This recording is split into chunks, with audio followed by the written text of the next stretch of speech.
going on, Conscious Crew? It's your favorite breakdown commentator. Welcome to another riveting episode of the Consciouztv platform. You already know what we're here to get into. Before we do so, go ahead and run those likes up.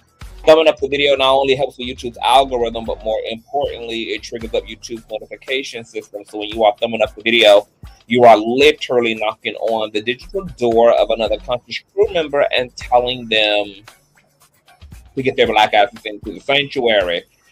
Also, shout out to all the new subbies. Make sure that you guys have your notifications set to all. And of course, you can always show some love to the Cash App, $Consciouztv, and or paypal.me/Consciouztv, Conscious spelled with a C on the end, just how it is here on the platform. And with no further ado, let's just go ahead and push on through. I know a place where you can recharge your soul. Baby, that's Consciouztv. And in the midst of brokenness, he gon' see your asshole. Baby, that's Consciouztv. You gon' heal, you gon' laugh and catch a little shade. Ooh, girl. Y'all know he be slaying, y'all better stop playing. Come hear what he's saying. Ladies and gentlemen.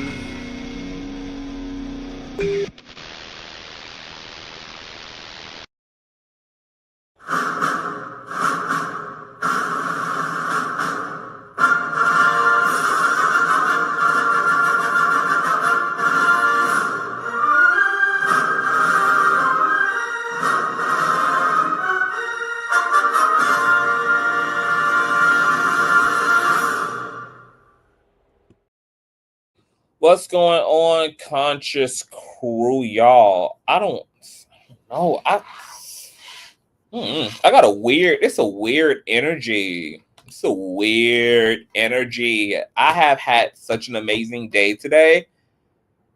But while I was getting prepared for this live stream, there was such a weird energy that has come over me. What does the color on this camera look like to y'all? Is the melanin through? Do the settings look okay? I don't know whether I just haven't been on camera in a minute.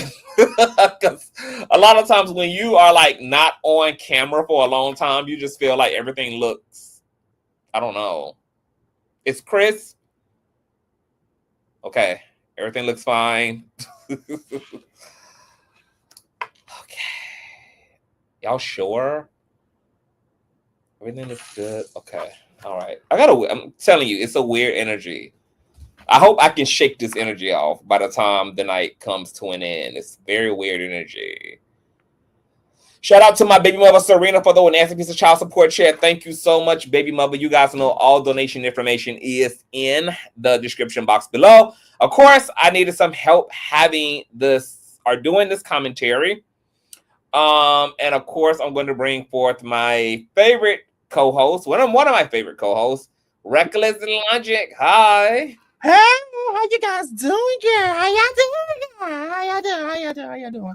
What's going on, y'all? Welcome to the land of Reckless Logic. Please make sure you guys pop that like button, hit the subscribe button, and please smack that notification bell so do not miss any more posts from us. And let's get straight into the BS.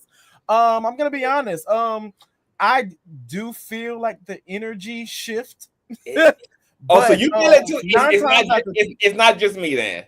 No, it's not just you, but 9 times out of 10, it's probably gonna make sense once this live gets to juking, because you're probably feeling something that's probably gonna happen later on. So I don't know. 9 times out of 10, when you get a feeling like that, is usually some crazy-ish that happens. So I don't know. Oh, no, I rebuke all crazy-ish. It's been a good day. I ain't even gonna say why it's been a good day. It's probably too much information. But what's going on, Conscious Crew? Y'all begged me for this live stream. Let me just say this because I have to say it all the time. I really, I've never seen anything like what's taking place right now. I think this is like the most classic textbook example and demonstration of gaslighting I've ever seen in my entire fucking life. On one hand, it lets me know why Meg's ancestors and angels are so strong on her ass, because she clearly is a very anointed woman, and because of what she's come to do in life, she needs protection. And with everything that's going on now, I see why. Like, you can literally see the forces of hell that are after this woman, that are compelling themselves and conspiring against this woman. And I just could not be or imagine being a victim of domestic violence. I could not imagine trying to save everyone, including myself, that night, and the state picking up charges against the antagonist and against the perpetrator, and then a jury of that person's peers try them based upon the litany of evidence against that individual. And then you still get trolled and blamed for putting a man who didn't even defend himself, doubled down on apologies leading up to the trial for what he did. And even 2 years after the fact, with this person behind bars, they get to stir up social media all over again with new old ass trial data. And now there is this abundance of YouTube videos, TikToks, the blogs and comment sections littered with people wanting Megan Thee Stallion locked up, calling Tory Lanez innocent and literally reckless. It is like we are reliving the entire trial all over again. It's as if, maybe I feel so strange because it literally feels as though the trial never happened. Like, I feel like in some way I'm living in some type of a Groundhog Day simulation. Like, there's major deja vu. I'm like, do y'all realize that a trial has happened? And I'm gonna tell you, because I want to get this completely out of me. Somebody commented, right, on my community wall post, and I want to read it. I want to get this completely out of me. Oh, I do look good on camera. My God, today. Woo, child. Because, girl, you was stressing me up behind. I'm like, girl, you look fine. Giving niggas a whole run for their money. Let me find this motherfucking post, because I had asked the crew, did they want to go and get into the things. And this is, okay, so first of all, my caption read, hey, Conscious crew, y'all want to talk about this Tide website Tory Lanez team put together of old, already tried data that didn't even help him during trial, now being repurposed to cause public outrage amongst a bunch of incels who weren't around for the trial to know that there's nothing new to see here. Or y'all good. Of course, everybody came out in the droves and said, of course. And where's this commenter at? Yeah. Girl, I almost threw myself out of a window. One commenter by, and I'm not going to disrespect this person because I don't feel like they tried it, but you know, they weren't trying it, but they tried it. A commenter, a conscious crew member said by the name of Yamora. And it was the first time. I didn't even, this is my first time reading the whole comment. I reacted to just the first sentence. I didn't even read the whole. That's typically how I do with comments. I don't read the whole thing. I just read. I read up until I'm triggered, and then I respond. So I don't even see the rest. What's after that, girl? Like, you could have cleaned that shit up. I would have never known. I just read until I'm triggered, and then pow, reply. But Yamora says, hey, Conscious, question. What if it's true? Will you apologize and admit that maybe we all missed the mark? Do you feel he should remain? Now, this is my first time reading the rest of this. Do you feel he should remain in prison? Can you acknowledge that Megan Thee Stallion is a pretty little liar? I'm not a fan, but I do like Megan Thee Stallion's music. I feel she did what was told of her to do. They all, Megan Thee Stallion, Tory, Kelsey, are victims. I said I don't have to apologize about a person who's convicted. what the I'ma apologize for? Like, are you okay? And do you realize that a pardon is not equivalent to innocence? You just don't have to serve time for the shit you've been found guilty of. So Tory Lanez is never going to get an apology from me. I don't owe anyone who allowed an entire trial to be had, who refuse, even to this day, to verbatim and explicitly point the person out who he saw pull the trigger, is still pussyfooting around that fundamental identity of whom put their hand in the cookie jar. He still won't say Kelsey did it. And this new old ass trial data, none of it explains why Tory apologized. Matter of fact, I skimmed through some of what they put up on this 36 hours later and Tory is still in prison website. And actually, there are some things that fully vindicate Megan Thee Stallion. But the fact that nobody else knows that is crazy as hell. It's terrifying as hell. But then I have to remember, this is the same country that voted a convicted felon, sex offender into office as president. So I know America don't got no motherfucking sense right now. I know America done lost their motherfucking mind. I know that America is having a psychotic break right now. So, you know, I have to keep that in mind in order to retain my sanity, that the country is just not well. It's not filled with well people at all, girl. And I like how somebody else said it. Somebody said, I feel like we all died during the pandemic and this is hell.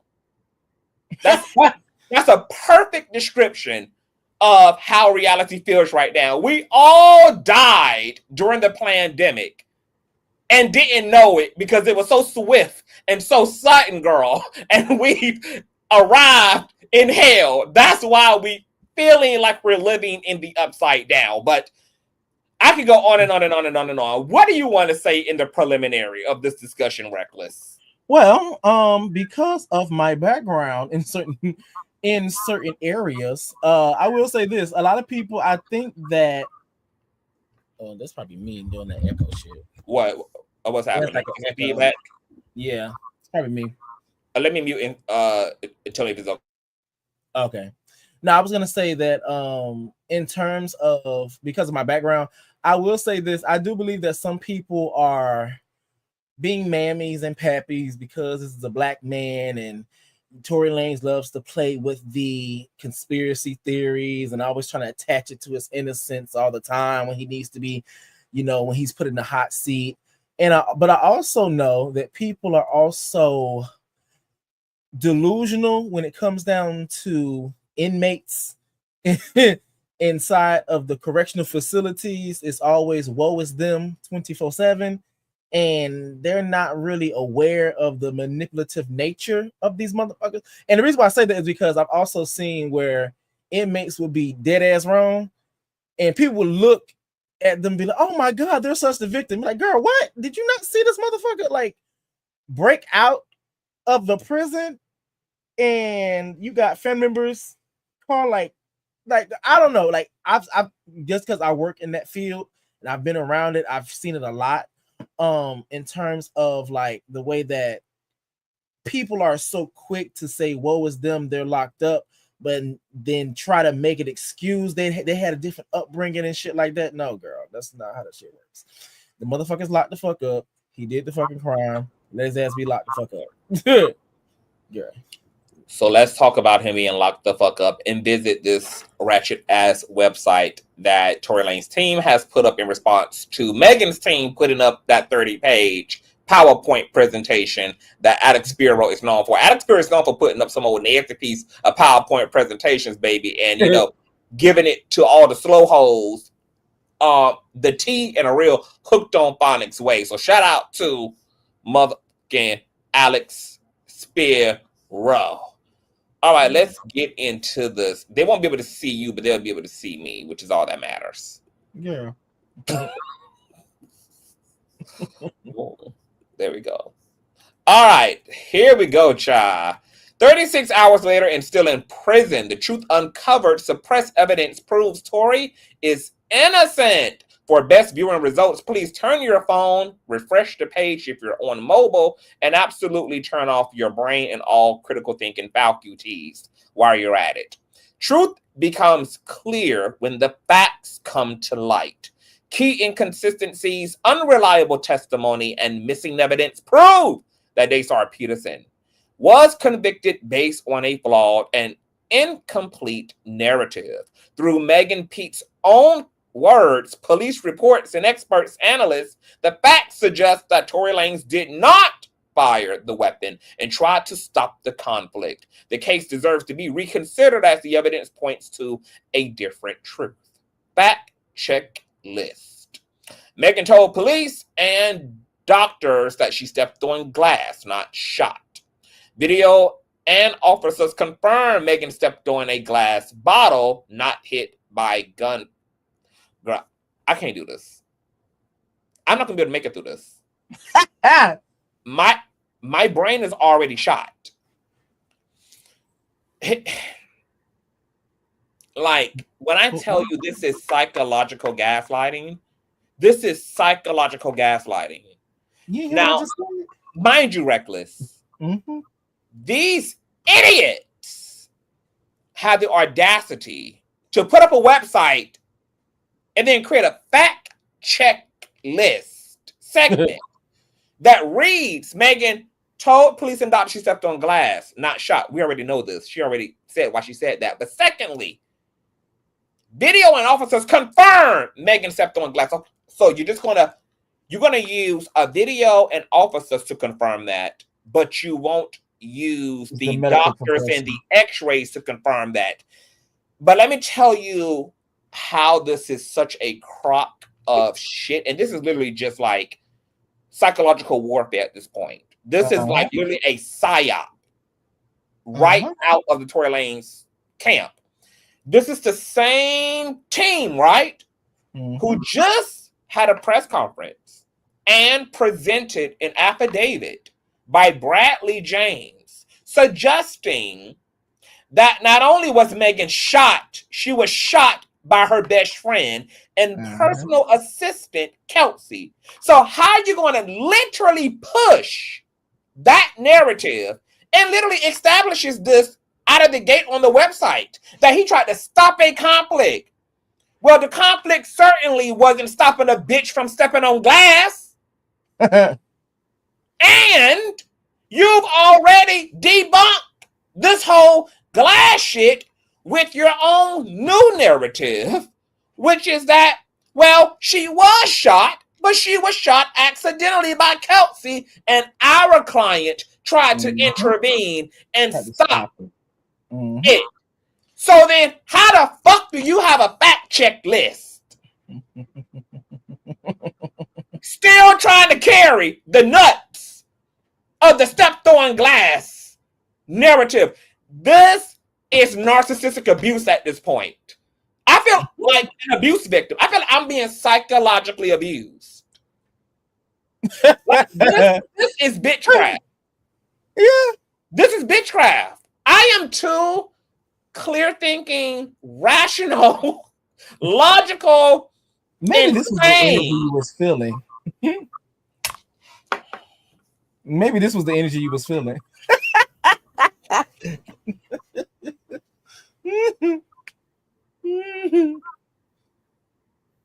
Did they or did they not just put out a press conference and an affidavit from Kelsey Harris's ex-driver bodyguard, as far as they're concerned, confirming that Kelsey was the shooter? So why do they have a fact check list and a website that's simultaneously also pushing a complete contradicting narrative? One that has been debunked by X-rays, physicians, Megan herself. One that's let's talk about consistency, right? Because I see that we have to do this over and over and over again, right? Yes. We have to do this over and over and over again. Yes, This ma'am. are her injuries, correct? Yes, madam. Let me ask you a question. When has your good foot ever stepped on glass, bitch, and you got cut on the top of your feet rather than on the sole of the motherfuckers? Not never. So why in the fuck are her injuries inconsistent with someone who stepped on glass? Because when has stepping on glass resulted in scarring and tearing of the skin all up on the tops and sides of your ankles and feet and none on the sole of your feet? Mm-hmm. How can you step on? Do people know what the definition of step is? This is the reason why when they Do we have to pull up AI and define step, Reckless? Girl, at this point, but this is the reason why when they talk about they know the law so goddamn much and they can get these cases and shit overturned. The issue is this the reason why when they get their ass in front of a judge, bitch, they getting locked the fuck up. Girl. A flat surface, especially one in a series on which to place one's foot when moving from one level to the other. So how do you take your flat ass foot and step on a flat ass surface that has glass on it and receive glass impressions on the top and sides of your motherfucking foot? How? Has anybody in the chat ever stepped on glass and cut the tops and sides of their foot rather than the sole of their feet? When have they stepped on anything that was sharp? Has anyone ever experienced this enigma of reality? Has anybody ever stepped on glass and received scarring and cuts all on the top and upper parts of their ankle? And none, zero, not even one pinch on the sole of the damn feet. It's the mental gymnastics. I'm not able. I can't do this. I can't do this. Yeah, I was having this conversation that way. Do this. Matter of fact, bitch, you read. I can't do this. I'm falling back. I can't do this. I'm not in my brain through. If you need me, just tap me in. You been tapped in, bitch. This bitch. I can't.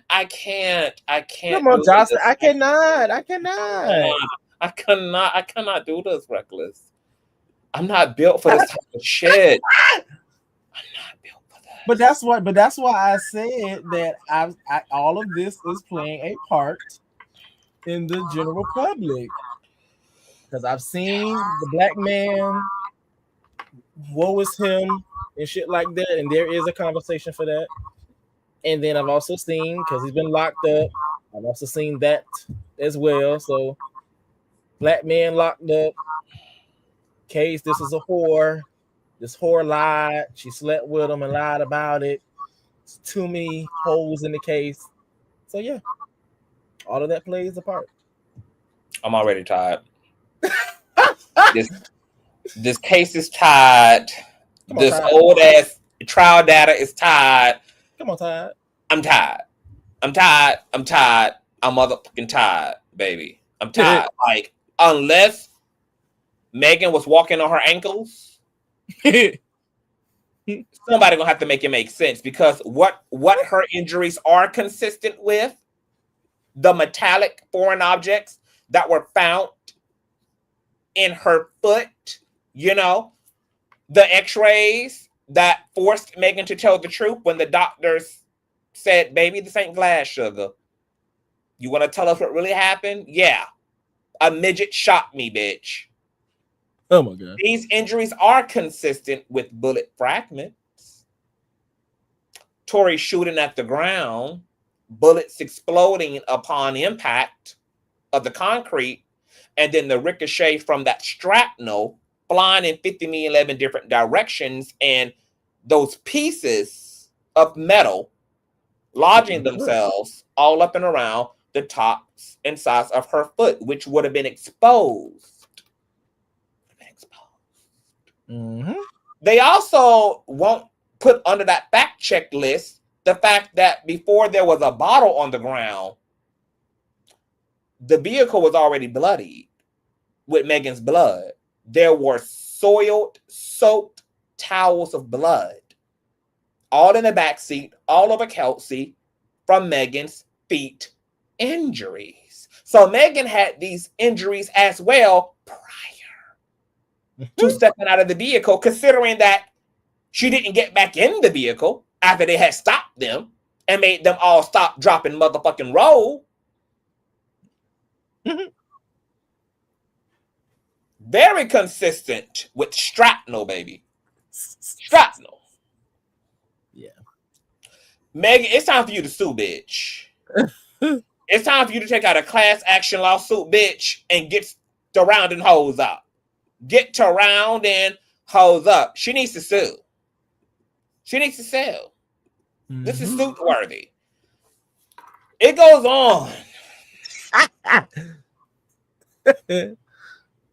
Sean Kelly, the star witness, here we go, testified that two women fought in the street. One fired first. Tory was still in the car. Kelsey tested positive for GUN shot residue. Her DNA was never tested against the GUN, which this is so manipulative here. This little line here, I guess we're going to be here for a while. Yeah. This little line here is so manipulative. Kelsey tested positive for GUN shot residue, and her DNA was never tested against the gun. Actually, it was, and that's even according to you incels who represent Tory. You know why? Because the court records and the GUN forensics analyst, the one that y'all used, and the one that prosecution used, said, in fact, it would not have mattered if anybody else's DNA would have been tested, because there's so much mixed DNA on the weapon. Makes it what? That it makes it impossible to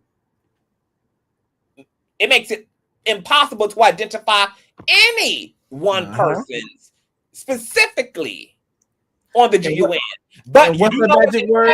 But you know what they do have? They do have 80% male DNA on the GUN. They can't say who that 80% comes from, but 80% male DNA is on the GUN. And while his team is only selectively trying to exonerate him based upon one part of the truth, yes, it's true that Tory Lanez DNA cannot be identified, but it's also true that nobody else's can either, because the test shows that there's multiple strands of DNA on the GUN. That would include Kelsey, can't be conclusively identified on that weapon. Megan can't, Daquan can't, and neither can Tory. See, they don't tell the entire truth. They don't tell the entire truth. But we still have 80% GUN, 80% GUN, 80% DNA on the motherfucking weapon from a male. And we know who that male is, okay? Mr. Dance, Bitch Dance. All right? Kelsey received free rent for a year after the outing. Who paid and why? Megan paid. Duh, bitch. Kelsey confirmed that. And that makes what y'all are trying to do more preposterous, because what bitch pays her shooter's rent for a fucking year? Dumbasses. What bitch pays her shooter's rent for a fucking year? What bitch calls the shooter 6 months in and says hi? I'm about to go online and do this nigga in. You want me to clear your name? And not only. Because see, I bet you they didn't put this in a fact check. Yeah, no. A fact check. I bet you they didn't put this shit here in. Hold on. Let you talk while I gag the girl. Yeah, this was the energy you probably was feeling earlier. I'm pretty sure this is what this was. But I was having this conversation at work, and I I had to fight tooth and nail to get people to like at least consider the alternative. But people are gonna be fucking. They're gonna hold. What is this? That's probably just coming from me. I don't know. Oh, what you got an echo? You got some Yeah. feedback? Yeah. Okay, hold on. I'm actually back. Are you talking through like a third party microphone, or are you talking through Through my mic? Yeah. your mic? Okay. Yeah. Try to take it back in. But you know what else they didn't put up on that motherfucking fact checklist? Not only did Megan call the alleged shooter and clear her, Tory cleared her as well from his own motherfucking social media platform underneath the comment section of the Shade Room during the summer leading up to fucking trial. You see here? One of his bald head ass corrupted fans were trying to deflect on his behalf. People are saying Kelsey ooted her. Well, Mr. Ballspot himself, that's not true. So 80%. So far, we have what reckless 80% male DNA on the GUN that cannot be specifically that can't specifically identify Tory, but considering he's one of the two males involved and he's the only one who three people are saying popped Megan, you know, we can safely assume who that 80% DNA belongs to. We have a GUN that was hot to touch at his feet upon police pulling them over. We have him taking responsibility for the hot to touch GUN found at his feet. We have gun shell casing found at the scene of the actual crime, not glass, but gun shell casing that match the hot to touch gun found at his feet so far. We have Megan clearing Kelsey as the shooter, but then we also have the man accusing Kelsey of shooting Megan, clearing Kelsey of shooting Megan. Are these people dumb? Yes, they are. Oh, okay. It's the memification, the pepification, the idiocracy. Yes.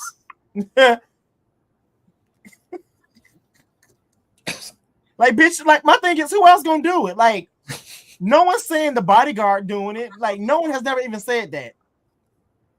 The people involved never said it. Megan didn't shoot herself. So, who else gonna do it? It's either you or Kelsey. And then on top of that, your story keeps changing between you and your legal team. Because remember, when he was in the Instagram Live, if you got a gunshot, if you were shot, then where's, it didn't hit no tendons or nothing like that.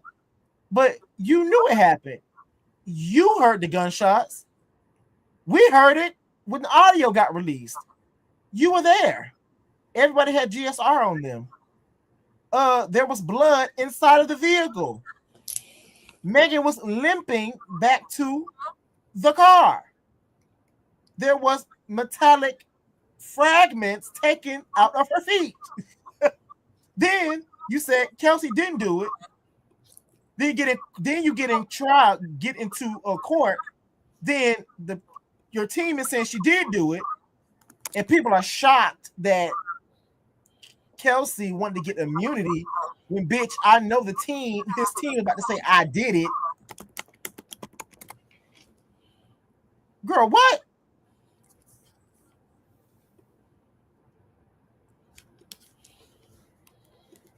And people believe that this man didn't do it. Bitch, you changed your story way too much. Megan's a liar. Okay, that's cool. Yeah, she lied. But this nigga lying too. And the thing is, he's lying when it counts. Like, last time I checked, Megan's not the one that had the face. Oh. Yeah, I got out. And everything out good. Oh, hold on. I was playing the wrong shit.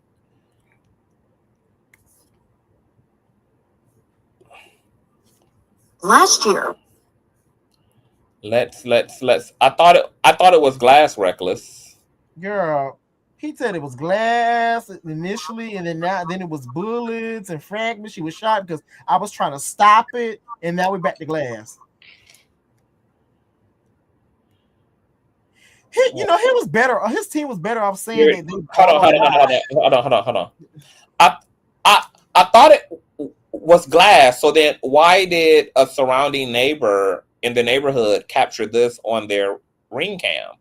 To street TV.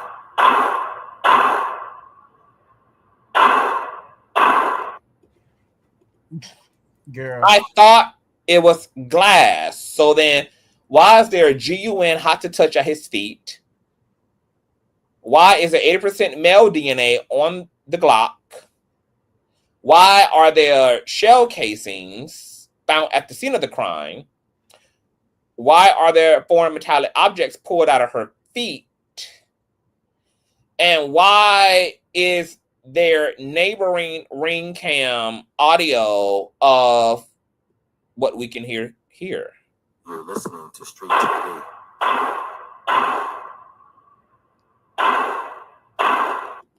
And you know what's interesting about the sequence of these shots, and I've said this before, 3 consecutive shots, a pause, and then 2 more.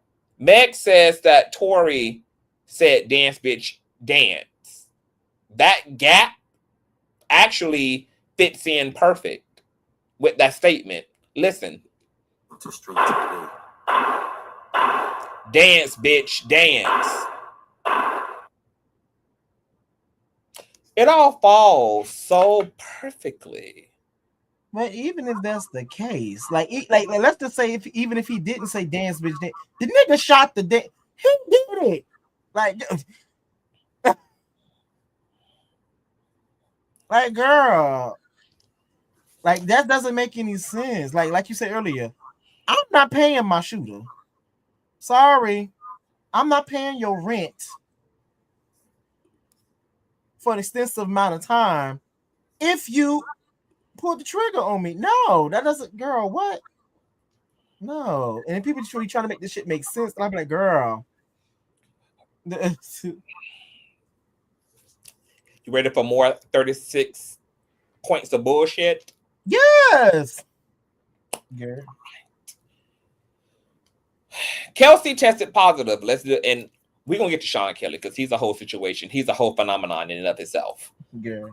That would make sense considering that Kelsey said that her and Tory fought twice. And they fought over the GUN. They fought after the initial shooting. And then they fought when she tried to distract him with the hydraulics of the vehicle. And he came back over to the vehicle and snatched her ball and dragged her to and fro the ground. So that would make sense. So on top of that, Kelsey told prosecutors that she was sitting or standing behind Tory when he was standing up over the door shooting at Meg. She was standing back passenger, right side. So the velocity from the gun along with wind gust would obviously blew GUN residue all over her as well, coupled with all the fighting that took place that night that would have transferred that GSR. And that's really the real reason why they're trying to slide Kelsey ass, is because the GSR and the dizzy ass testimony of Sean Kelly was enough for them to believe that they could plant doubt in the jury's mind.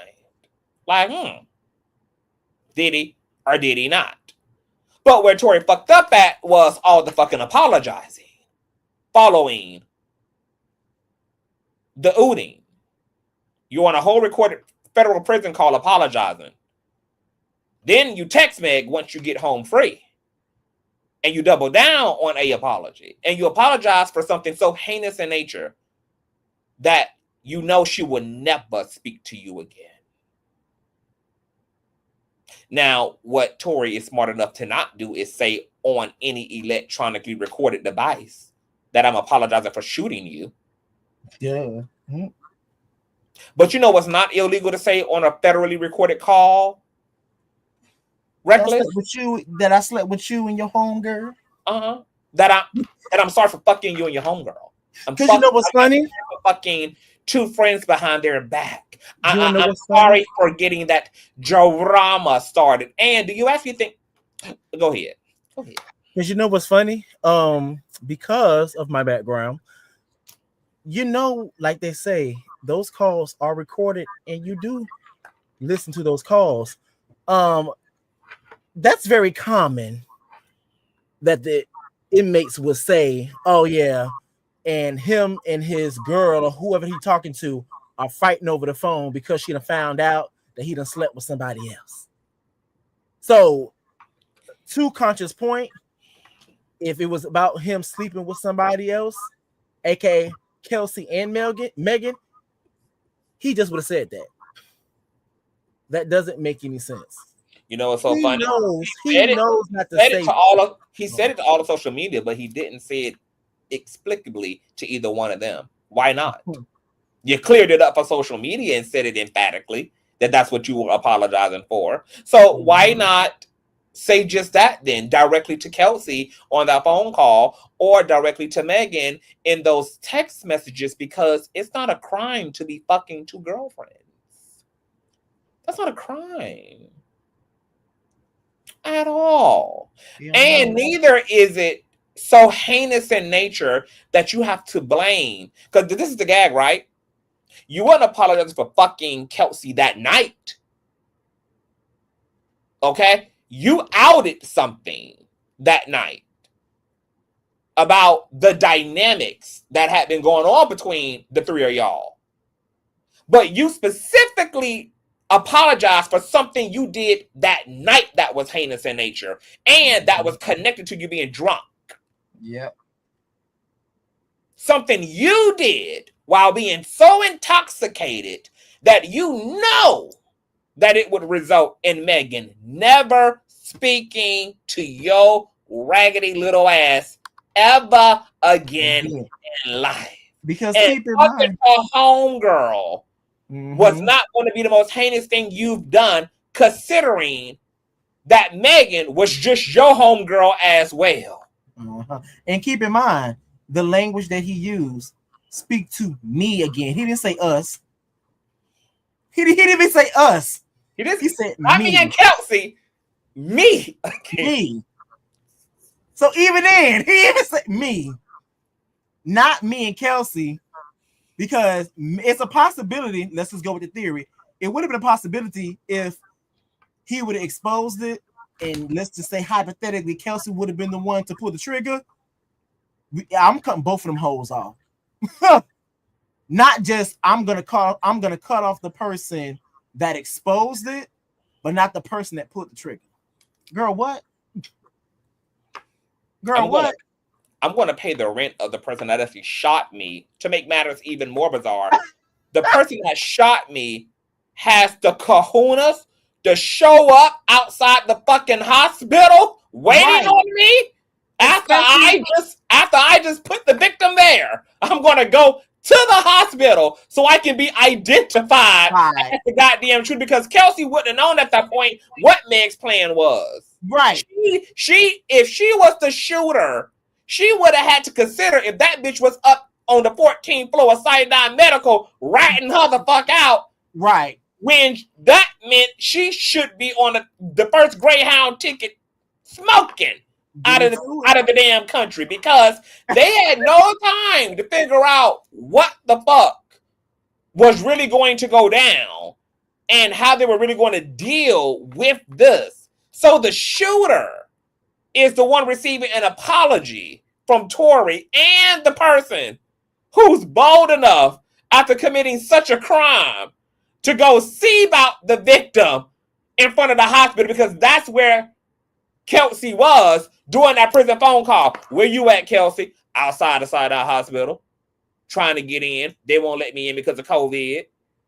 So do you even hear Tory reacting to that? Like, how preposterous, panicking. Right? Like, he's the one panicking. Bitch, you're the reason why I'm in here for one. So really, she should be getting chewed the fuck out right now. She should be getting ate off the bone because he's taking the charge for something she did. And here's the gag. This whole I was protecting the mother. Kelsey didn't even know she was motherfucking pregnant at the motherfucking time all this shit fucking happened. That bitch was fucking on 4, 5, 6 and a half motherfucking different niggas and had a piece of dick in prison as well. How you protected the motherfucking mother who didn't even know she was mothering at the time? Because remember, because she stepped. Because remember, right? We know she didn't know she was pregnant because they were all what? Drunk. Drunker than Dakota Brown leading Kylie Jenner's home. The fuck is we talking about? People are stupid. Somebody said she wasn't even pregnant until 2023. So then what the fuck is Tory talking about? I protected a mother. And then you want to convince us that the shooter sat outside the hospital waiting on the victim, trying to get in to see about the victim. Okay, that doesn't make no fucking sense. And he has no anger toward Kelsey. Like you're telling me that he's just bleeding out because he let it be known that he got community ping. And the thing is that you got me 50 shades of stuff. If you think that you're gonna be the one to pull the trigger, and I'm gonna be on the phone and be the only one apologizing. Oh, you got wait, what? I'm gonna be the only one apologizing. Oh, okay. Can we listen to that phone call again? Can we just turn back the hands of time? Where is the audio? I just was playing it.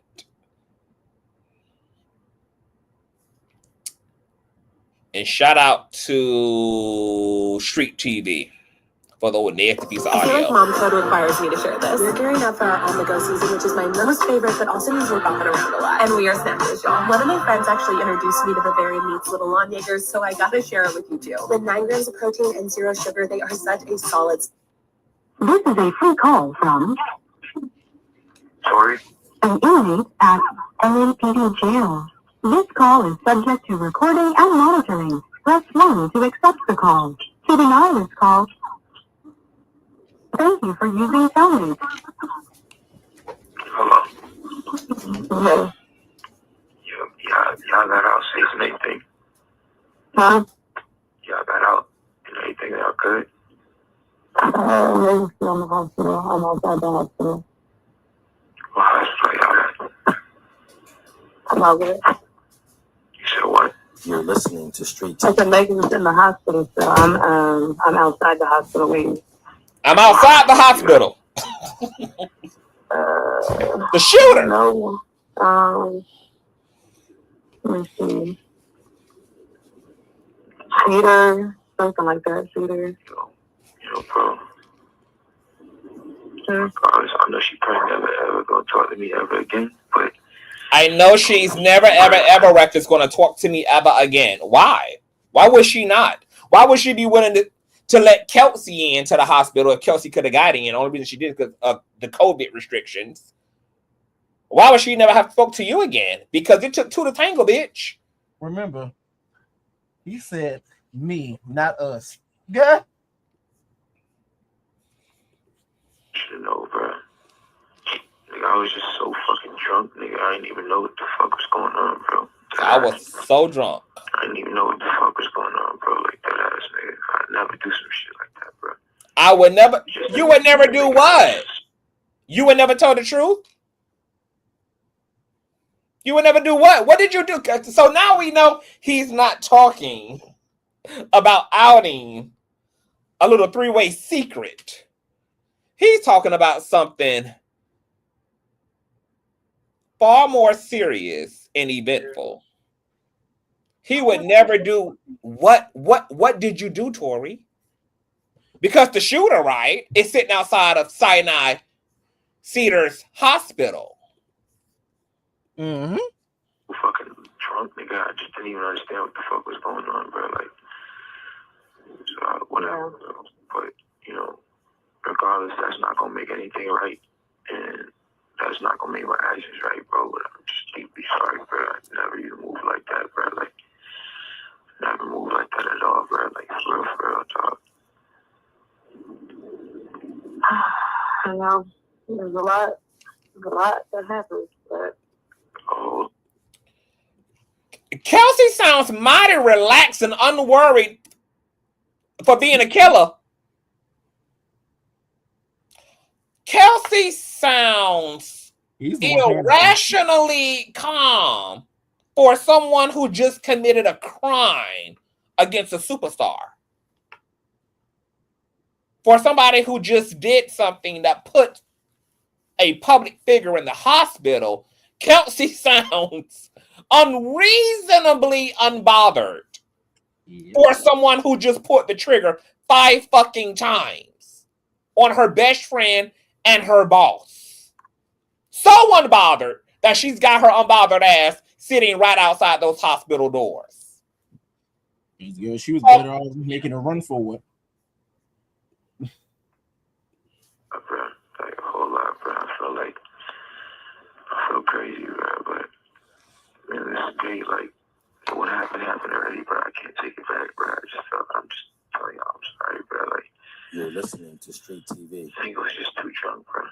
You know what I'm saying? When I got to the house, Shorty, like, all top niggas, they gave me like 5 shots, like, off the door, like, you feel me? So I was out of there, like, already trying to cop a plea. You feel me? We was taking shots past that time. I wasn't even there with niggas, like, bro. I don't even remember what we was even arguing about, bro. Like, this is so funny too, because let me tell you how the outrage right is. Mm-hmm. They would get on Megan for so-called changing her story. Get on Meg for so-called, oh, it was glass instead of a shooter. But they won't also master in the fact that Tory acknowledges he was drunk. He don't even remember certain shit. But this is a man who you're going to rely on to recall the night when he's literally sitting in the night in real time, claiming he doesn't remember this, he don't remember that. Which we know all wrong. He knows exactly what has happened. He's just copping a plea right now. Right. But the fact that he said all this on the record that he can't recall, he doesn't remember. And this is the people that some raggedy heathens are taking the full 100% word of when their cult leader isn't even claiming to have had a full memory of the events of that night. His own memory is fragmented as all hell. Mm-hmm. Let's rewind that back a little bit. I don't even remember what we was even arguing about, bro. Like, you had so many shots. You were so drunk. You don't even remember this and that. Mm-hmm. So then it's possible, Tory, that you don't remember pulling the trigger either. Right. No, I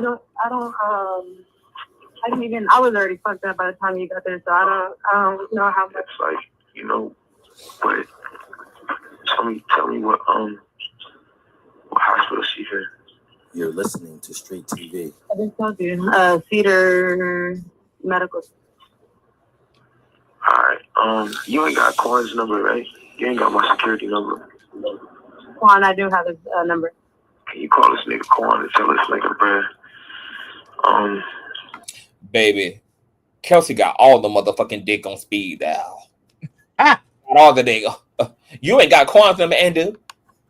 He's next in the roster. What you gotta do to bail me out this shit? Okay.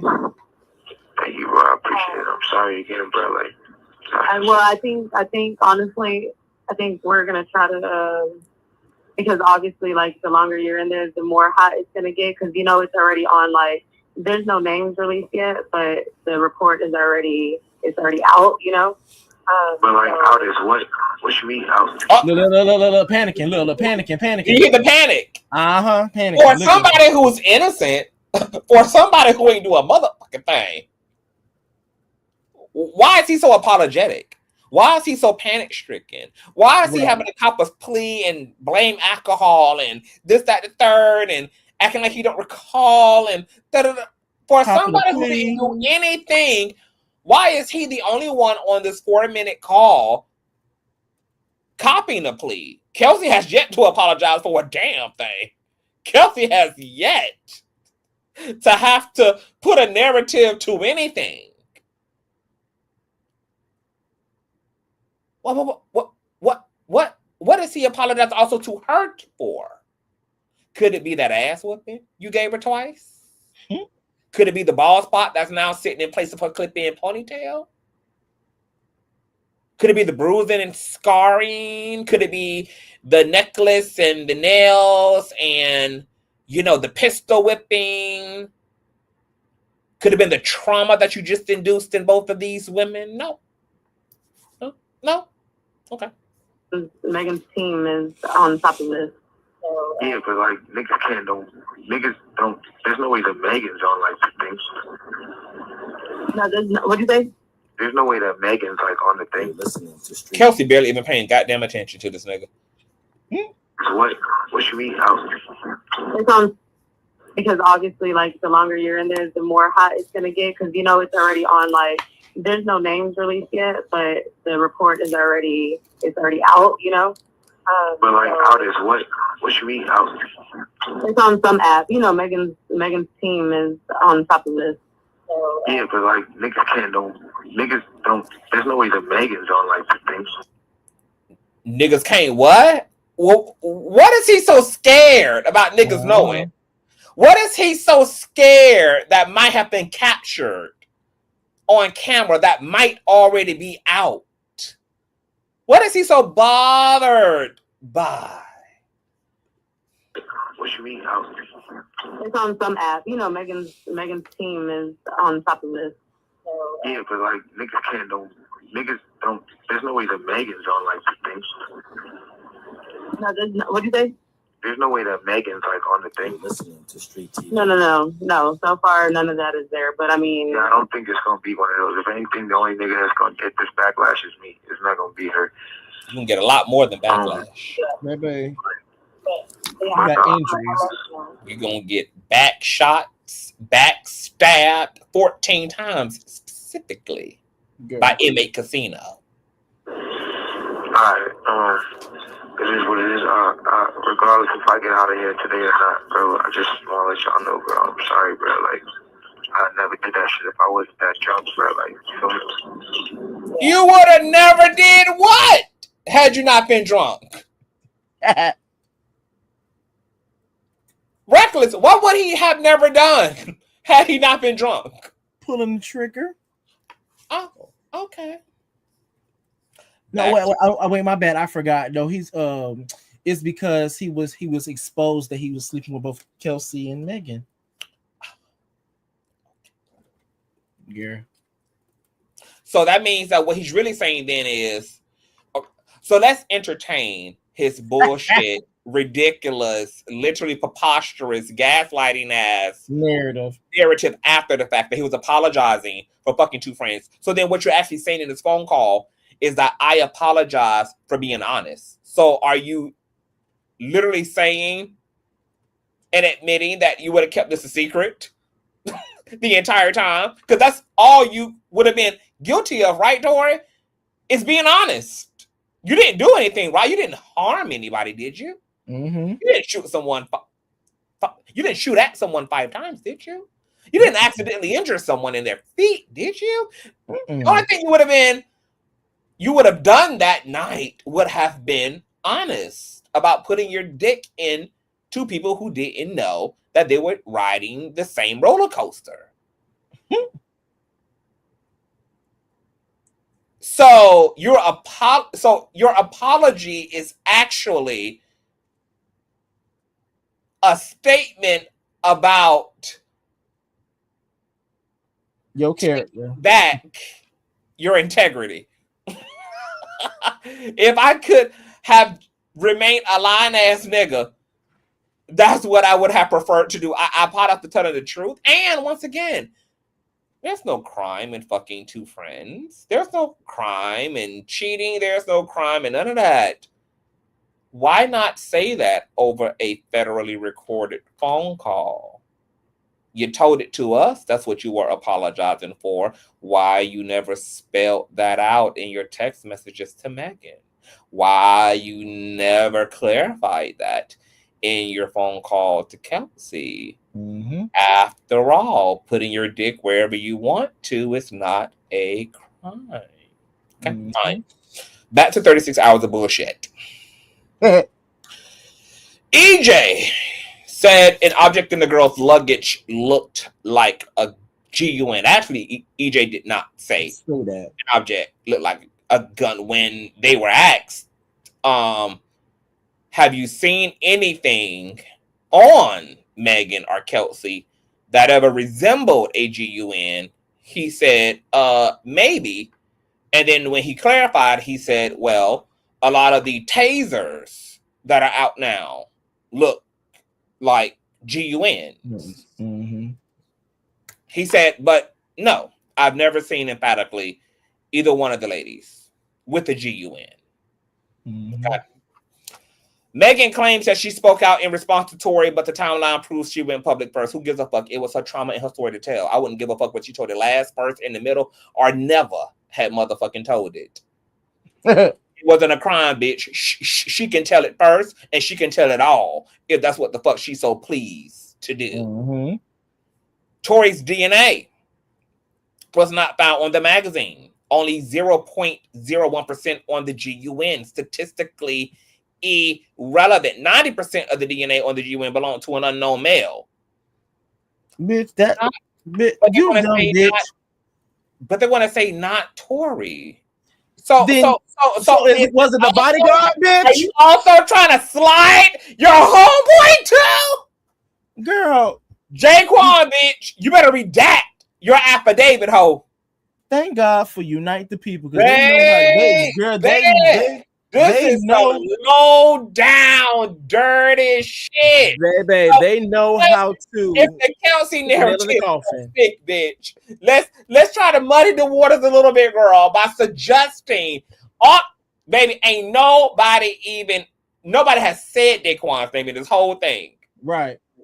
But you can rely on the motherfucker who ain't got no loyalty to nobody, ain't got no truth in his ass, all devil, to literally throw Daquan under the bus by saying, girl, yes, there's 90% male GUN on the gun, but not Tory. And then don't even understand how this inadvertently confirms the fact that he's also the fucking shooter, because how does y'all Kelsey narrative work then? If you're also admitting that forensics provably found that the DNA on the GUN was 90% male. And keep in mind, he doesn't have to be the person to have DNA on the clip. You don't have to be on a magazine, as long as that bad was already loaded. But mind you, they opened the fact check. Reckless. But the fact that she stepped on glass, though. Wait a minute. Yes. She stepped on glass. She also was shot, but by Kelsey. And wait, there is 90% male DNA on the gun, but it ain't Tory's. Yeah. But then why he's taking the charge? Oh, I'm glad you said that. I want to speak to that. I find it inconceivable that the court of public opinion are literally saying that Tory is taking one for the team, that he's taking one for Kelsey. Isn't he absolutely, I'm putting my note train back in, isn't he absolutely, oh shit, I dropped it, goddamn. Isn't he absolutely forfeiting that by throwing her under the bus? So you're not taking one for the team then. You never protected Kelsey if you're now trying to use her to get your ass out of jail and put her in your place.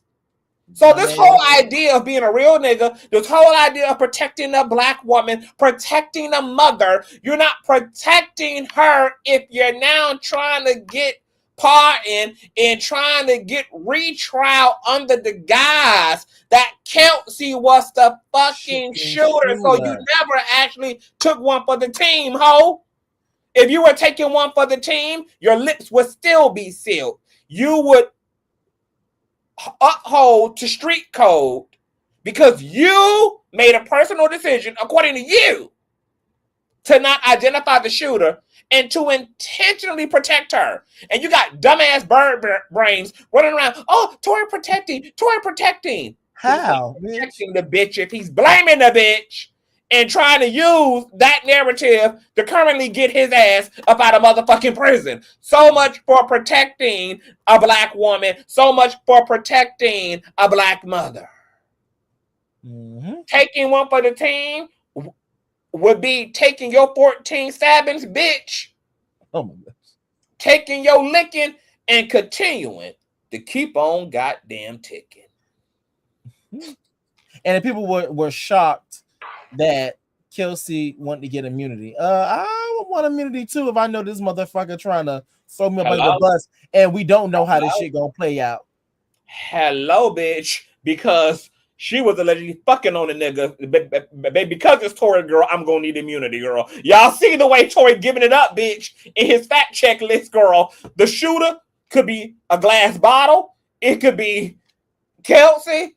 It could be Daquan. Hell, I believe that if he got to come back and amend this shit, he'd say that the damn shooter was Sean Kelly. Sean Kelly was protecting his property from the balcony, thought we was intruders, and began to shoot down from the balcony, baby. And that's how Megan ass ended up injured, girl. If it got to come down to Sean Kelly, girl. Bitch, he might say unite the people with her if he need to.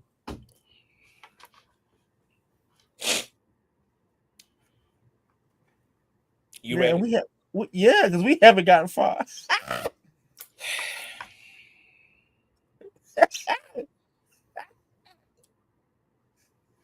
We got this. Let me adjust myself. Girl, I can't wait to go back to work on Monday, bitch. Oh, it's gonna be a key. Tory's jail call apology was about the drama of sleeping with two friends and not Udi. We've just put our foot in that. Tory has repeatedly said, quote, "I would never do anything like this." Right. No bullet fragments on X-ray. No. Here we go. Come on, Milagro scams. No nerve damage, fractures, or joint trauma in Megan's medical records. Now, what I will say is this. Not only are there X-rays, the doctors have confirmed that she still has the metallic. Have some metallic fragments in her foot to this day. But what I do want to be clear about is, for the most part, Megan's injuries are shallow. Luckily, she wasn't hit directly by a bullet because she would have tore tendons, the whole nine. She might have been paralyzed and without a damn foot or feet, had this gone a different way. Thank God she was hit by shrapnel. She was hit by the residual of an exploded bullets hitting concrete. So thank God. But guess what? Nonetheless, bitch, you still did it. You did it. Someone was seriously harmed and had to be medically treated. And he was already on a form of probation for another unregistered GUN found in his glove department in a previous stop and frisk incident in California. That's why I believe he was in fact begging and asking Kelsey and Megan for a damn pardon. And he was literally saying, "I am on probation." He actually was on a form of probation. I forgot what you call the particular program. It's a type of probation, but it's not the word probation. It's another. Parole? No, it's not parole. Parole is probation. It's another word. Somebody in the chat. It's enough criminals in the chat to know. Yeah, I'm about to say. What's the other? Is it Diversion? No, it's like an diversion. See, I knew it was a criminal bitch in the chat, girl. But wait. I'm joking here. If Paris is not a criminal, she got a baby daddy that's a criminal. She knows somebody that's on diversion, baby. Divergence. And let me actually pull that up for folks who don't know what the fuck divergence is, because when I had did a deep dive, I found that he was in a divergence program. Let me see, divergence. For those we haven't even gotten far. All right. Girl, it's all right, bitch. No, I don't mind. No, I don't mind. But it's just like we haven't even gotten far, and bitch, they already done fucked themselves all the way up and left and right. Girl. Oh, she said neither. I know that's right. I just researched it when trying to find out his prior GUN charges. On period, honey. Don't come for the conscious crew, honey. You gotta use your resources. I know that's right. Divergence program. Diversion programs are state-created alternatives to criminal convictions and the traditional court process. They aim to educate, rehabilitate, and reduce future criminal behavior by addressing the underlying cause of crime. Participants sign an agreement outlining what they must do to have their charge dismissed. Okay, so he was in a diversion program at the time. So, yeah, that gives even more credibility to what both Kelsey and Megan claimed he said at the time, because he was in a diversion program. Yep. All right. Let's go here. Where are we? Tory repeatedly said no bullet fragments. Bullet fragments were lost and never presented at trial. Yes, the bullet fragments were lost. They didn't need them. They had the medical experts. They had x-rays. They had a whole bunch of other shit. Prosecutors misused Tory's rap lyrics, tattoos, and uncharged allegations to sway the jury. Real niggas shouldn't say real things in their poetry, baby. Which is fucking stupid. Kelsey's story changed multiple times. Well, so did Tory's. He said she didn't do it at all. He's on a phone call. He's on a phone call saying he don't remember this and he don't remember that, and he's so drunk and he's with us. So I'm okay with them acknowledging that everybody in the situation changed their stories. Right. Sean Kelly changed his stories. Megan, she might have gave some inconsistencies. Kelsey had pussy popped on the stand, despite giving a very clear, conscious, chronological narrative to prosecutors in the months leading to trial. But can we be fair and acknowledge that so did Tory? Tory said glass. Now he's saying, well, no, it wasn't glass. It was Kelsey, but it was an accident, and I tried to intervene. Mm-hmm. He's on a recorded phone call saying he don't even remember the fucking night, and he was so fucking drunk and completely and utterly goddamn faded. So faded that he made him do things he would have never done. So I'm okay with the narrative that everybody changed their story. Yes, including Tory Lanez. Including Tory fucking And then let's also keep in mind too that bitch Tory's the only one, the main one that was going to be facing the penalties. Bitch, you can't be changing your story. Everybody else can change their story. Okay, cool. Megan, she wasn't the one that had to be was the one going to be facing prison time, being locked down, slam dunked in the federal penitentiary, and being slammed and also being punted over to Canada. That wasn't her. No, you're the one facing it. Okay, Megan changed her story. Okay, that's good for Tory Lanez in his case. Kelsey changed her story. Okay, that's good. But you're the one. You, not 1501. Whatever the fuck that fucking label is. Not Rock Nation. You are the one. Not Kylie Jenner. Not Travis Scott. Not August. You.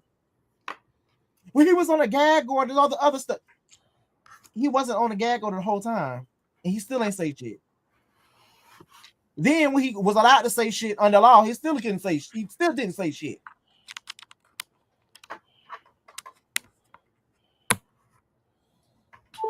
Girl, you're gonna play in traffic. Can you hear me? Yes. Okay, because all of Tory's witchcraft threw my goddamn shit all off the damn desk. Come on, throw it off the desk. That bitch is doing some black magic behind bars. Yeah. Right. Okay, so let's continue on. Oh, bitch, we ain't even got to the table of contents yet. Girl. Girl. Well, I'm up now, so if we need to do it really ain't that much. Yeah, we not that much. We already talked about bullshit for one. And ain't got nothing. Okay, so Megan's on timeline and injuries don't match the story. So this is another part of the mental gaslighting.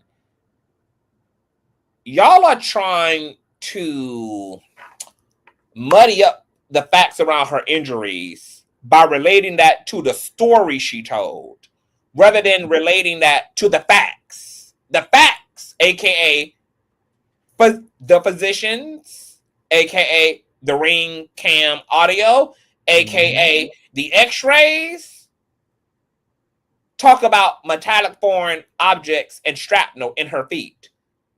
So it doesn't matter what the fuck her story is. Matter of fact, had she never said it was bullets, that she was shot, it wouldn't have mattered because the facts say otherwise. So the fact that they're trying to act like it matters what her story was, even though she said 1,000 times why she said glass. Right. And not only did she say this, when we replayed Kelsey's interview to prosecutors last week, guess what?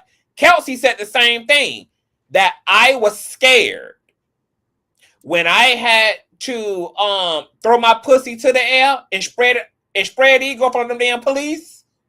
Once they had us exit the vehicle, a female officer came over to me and put her knee on my neck, and I had an anxiety attack and told her, please don't do that. I began to panic because of what had just happened to who? Reckless? George Floyd. George Floyd. But even then, Tory said he was scared. Like, girl. So this is not just something that was supported in terms of, this feeling and concern about police involvement and what would happen by Megan. That was further corroborated as well, because those were concerns of Kelsey as well. She literally didn't even want the female officer's knee on her back because she feared, that she might lose her fucking life at the hands of police, just like George Floyd. So once again, these are not just things that Megan said and Megan felt, and this is why people need to really follow cases. This is why they need to follow cases, and they need to see all things, instead of letting blogs gaslight their ass into these edited out ass narratives without having a full understanding and without having full access and experience with all the data. But Kelsey said the very same thing in her interview. And just like, because I didn't get a chance to speak on it, 2.5 seconds, just with that chopper mouth ass Niecy Gilbert that came out talking about some, I'm just gonna say I don't know anything, then you might want to shut the flying fuck up. Then if you don't know nothing, shut the fuck up.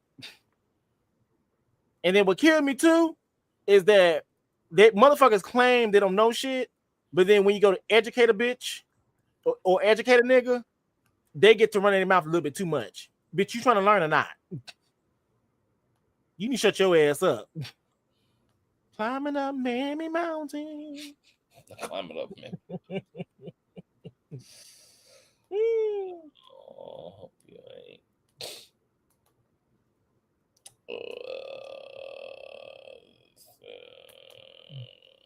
Her gator mouth ass. All right. Woo. Okay, we can skip all of that. All right. In her own words, quote, I ain't get cut by no glass, but let me tell you why they're saying that. Why are you saying that? Stepping into the truth, glass or gunshot. Yeah. United people should be embarrassed. They should be embarrassed at this point. We Girl, know if we you know she was unite the shot. people, Y'all know she was shot. Y'all are supporting affidavits from people that claim Megan was shot. So we know that y'all know she was shot. She was factually shot, and we know that y'all know she shot because y'all the one who just had a press conference last week bringing forth the affidavit of Bradley James, alleging that Kelsey did what? Not put a goddamn bottle in front of Meg's feet, but shot her ass. mm-hmm. So why are we here? Why is the glass thing still throbbing? Meg been dispelled it. The facts been dispelled it. And y'all are now running with the narrative that's incongruent y'all damn selves with the glass narrative. Hell, ain't that's why y'all arguing? Ain't y'all just acknowledged a gun in y'all bullet point by saying, oh, well, there's 0.01 on the magazine, but there's 90% male on the GUN, but it's not. Wait, why are we dealing with a gun if it was glass anyway? Why are y'all acknowledging a gun? They just. I want y'all make the entire breakdown about how this was glass. Mm-hmm. Why are y'all even dealing with a GUN?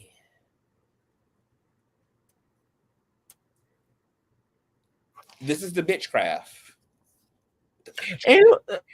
And then at this point, everybody should know, because before I didn't know anything about Unite the People.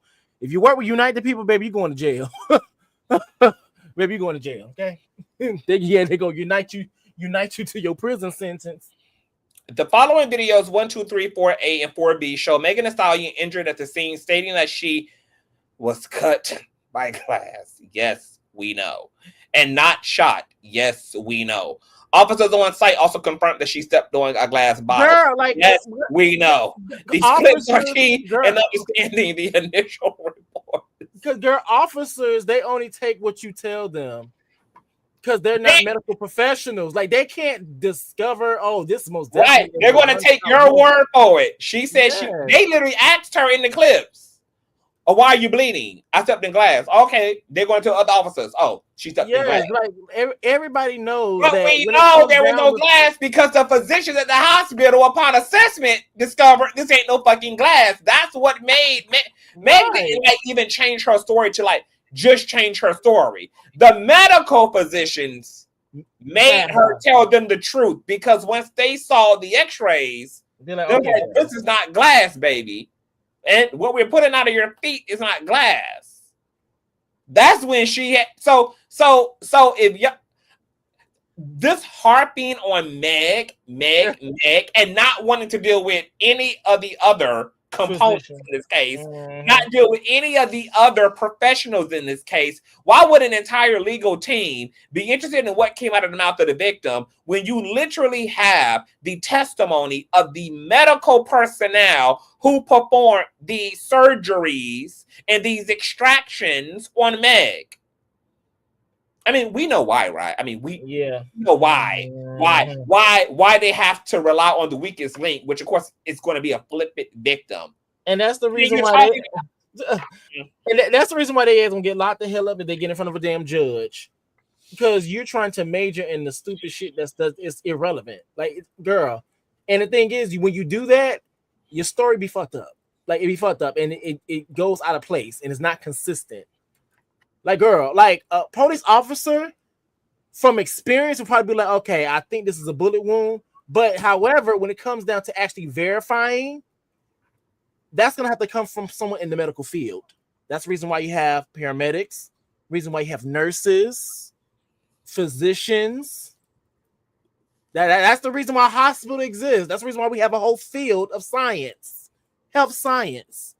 The reason why we have, a whole sector. People get degrees, certifications to say, hey, I know what I'm talking about here. Like, girl. Megan need to sue, bitch. Megan need to sue to the ground, girl. Emotional distress, misinformation, bitch. If I was her, after I'm done with Nappy Radio, Run it up. Run it up, unite the people, bitch. You said what? You post next. Because y'all got me fucked up. Okay, so listen to this audio, which we already understand. And then one of the officers, apparently, according to a Consciouztv member, actually thought she was shot. But then a female officer had corrected him and said, no, she stepped on glass. So, Yeah. Because remember, they also found a hot to touch gun at Tory's feet. Mm-hmm. Mm-hmm.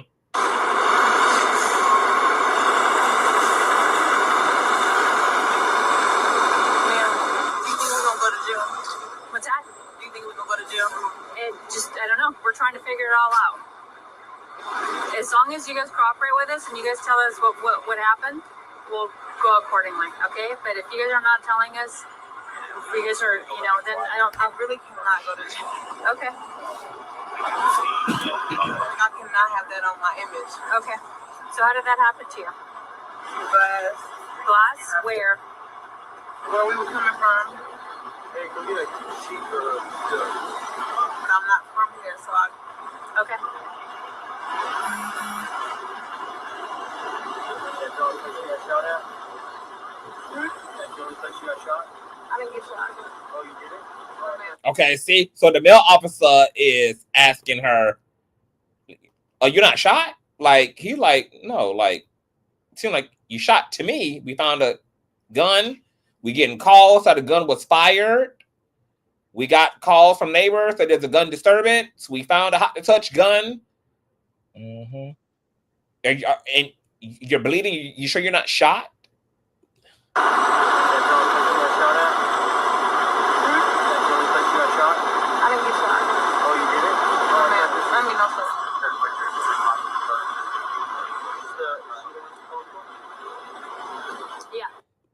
And people are also making a big deal about her, like, being concerned about her. Yeah. All celebrities are concerned about negative fucking publicity. Of course she's concerned about going to jail. She's concerned about if this footage is going to be released. I mean, she's at the height of her fucking career. She's working on WAP at this moment. She's in dance rehearsals for WAP. WAP is literally in production right now. And aren't these the same motherfuckers that literally said on the flip side, this has ruined Tory Lanez's career? Right. So why the way it looks like, girl. Like, what? So why would she not be worried about hugs? Like, of course she is. That was stupid. Shooting or anything? That's how we got dispatched. Well, we have the gun here, and then we have other units. They're searching the house where it happened. So that's all we have so far. So nothing happened in the vehicle. No, we don't have any casings. No. Okay, from what you've been told. Okay. And look at the blood. Like, look at the bloody towel. Now how she stepped on glass getting out the vehicle when she was already bloodied in the vehicle. And then there's some cash over. Looks like. Here's the blood stained towel right here. That totally debunks the glass narrative. We got caught with the other people here that you have in handcuffs. Were they all together? They were all together. Yes, they were all in the same car. And look at the blood stains all on the seats. So how the fuck she stepped on glass? Actually, but make it full screen, bitch. These ones you can see. Oh, you can't. Mm-mm. Oh, hold on, let me see. No, you can. So how the fuck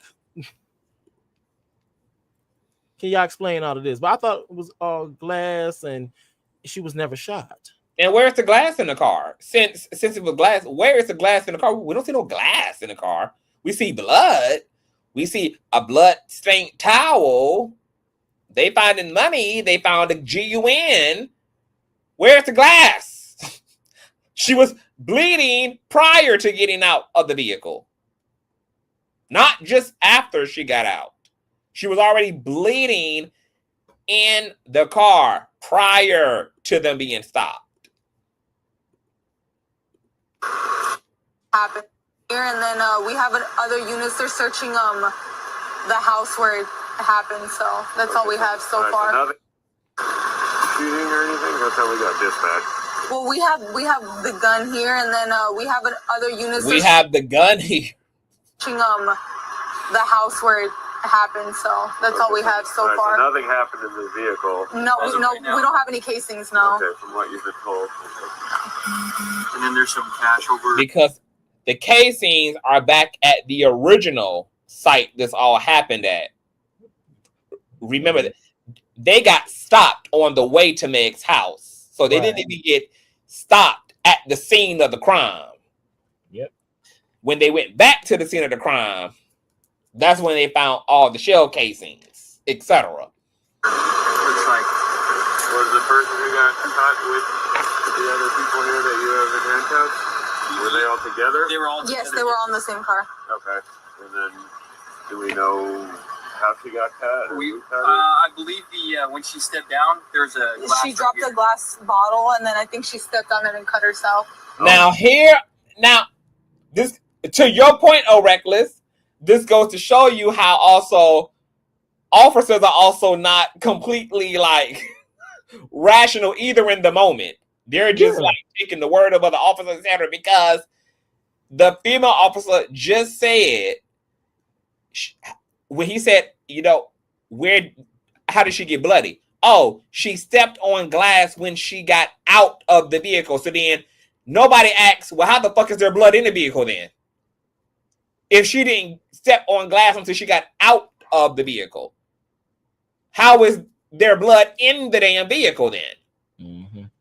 Why is there a bloody towel in the vehicle? Now, keep in mind, I don't know the ins and outs or anything like that, but I'm pretty sure they do that as well, is because they don't want to.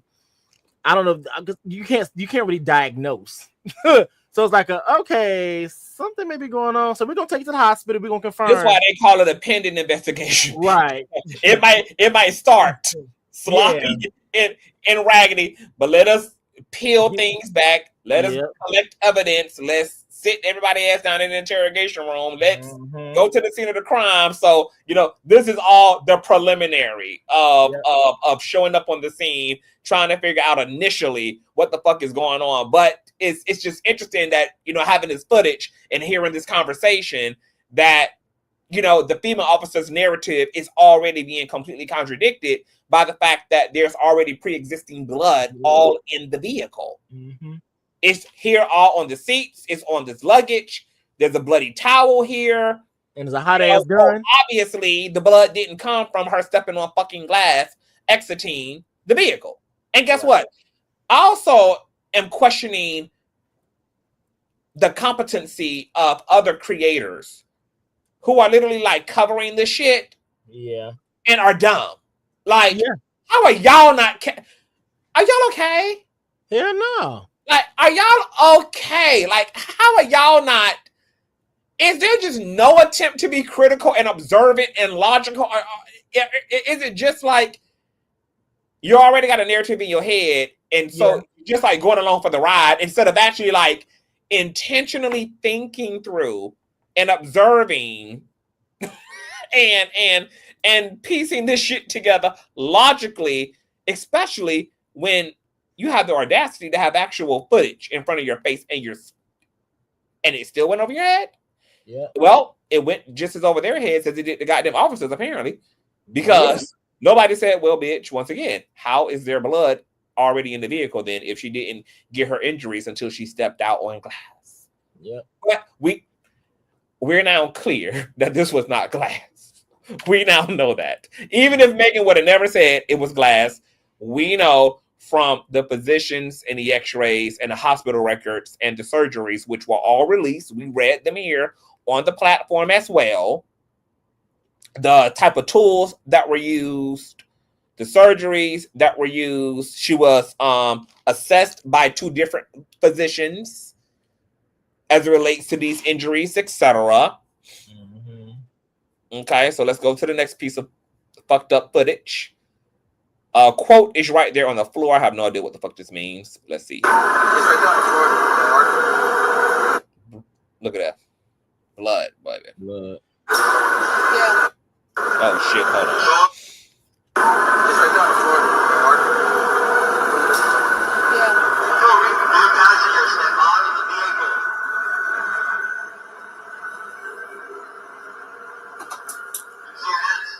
Okay, so that's the bottle falling onto the ground.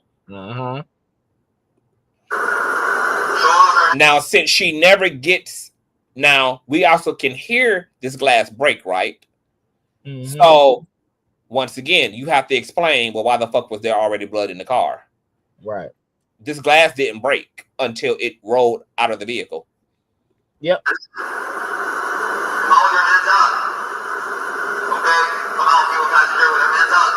And you can also see from the footage, she doesn't even directly step in the glass any damn way.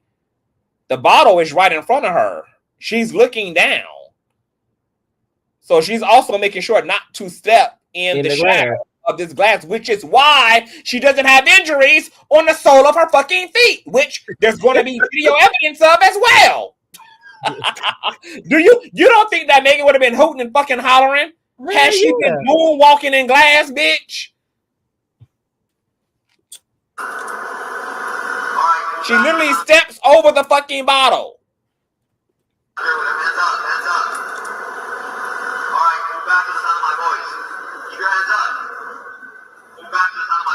The bottle is in front of her. She never steps directly in its path. She never steps directly onto the bottle.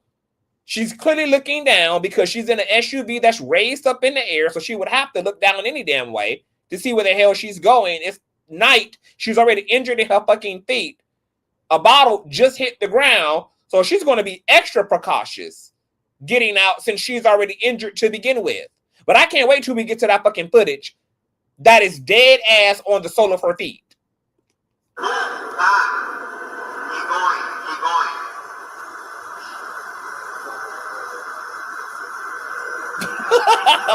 Hold on. Danielle says, baby Conscious would have tore Tory wig off that stage.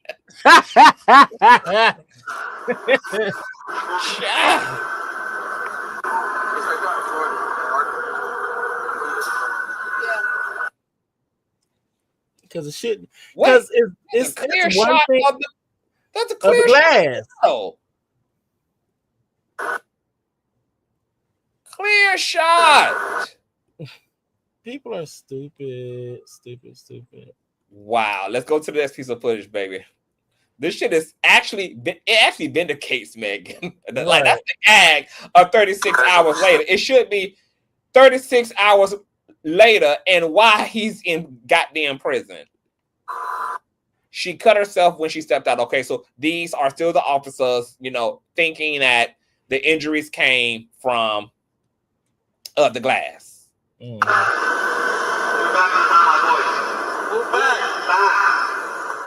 It wasn't even long. Once again, bitch, why not put the testimony of the physicians in here since y'all so interested in what police who are making an initial response to the scene are saying? Emphasis on the initial. These are the initial responding. Which was, and now what was the initial story? Like that, your girl gotta match it up, bitch. Initial response with initial story. Then what's the changed response, girl? I am screaming girl at the vindication of it all. All right, let's go. In her own words, the police bitch was being so, and she was. I get to the motherfucking hospital, the police bitch being so rude to me. Well, what's going on? Like, da-da-da-da, you're being detained, da-da-da. Ma'am, I'm being detained, I'm leaking. But I'm still not saying what happened. Shit. And they put this in here for what? Like, what is this supposed to... What is supposed to go out reaching for stars and UFOs? What happened at the hospital? She just told you, bitch. A bitch was trying her, and she's the victim, and she's trying to figure out, bitch, what the fuck she done did to be potentially detained, etc. Honey, when she the one who leaking, she's explaining what the fuck the issue actually fuck it is. Girl, there's some idiots working at United People. There's some dumb bitch. Look, I could have defended Tory better than this. Girl, if I unite the people. Girl, I could have put together a more comprehensive, cohesive narrative that raises serious doubt to the current conviction.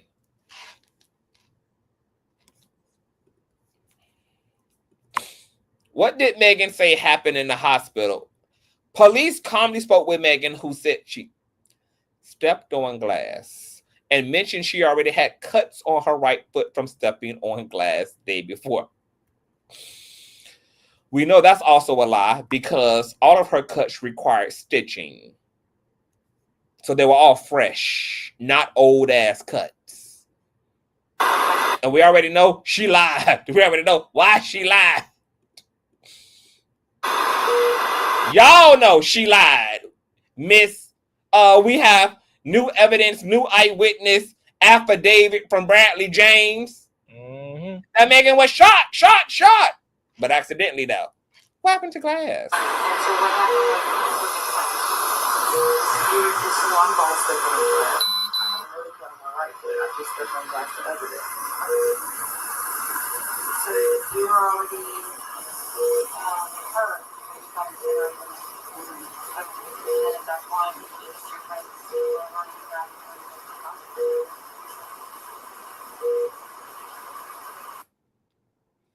Girl, just reach it in her own words. I tried to keep it off the internet. However, Megan spoke first. Yet it's not against the law for her to speak about a fucking crime committed to her. Like, this would literally be irrelevant. And it was irrelevant in the court of law. Like, this is sorry litigating. This literally is completely irrelevant, bitch. So are you saying that she don't have a right, bitch, to speak first? When bitch, she the victim. What are you trying to accomplish by in her own words? However, Megan spoke, and it doesn't even matter if she blanked speaking out initially on Tory speaking first.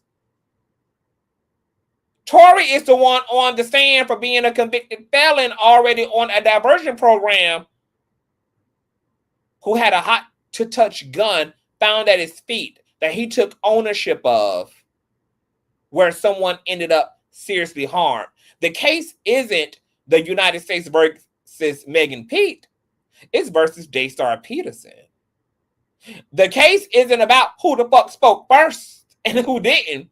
It centers around the actual crime. And bitch, let's talk about the bitch that didn't speak at all. Tory, bitch, you didn't speak when it counted. You supposed to get your ass on that stand.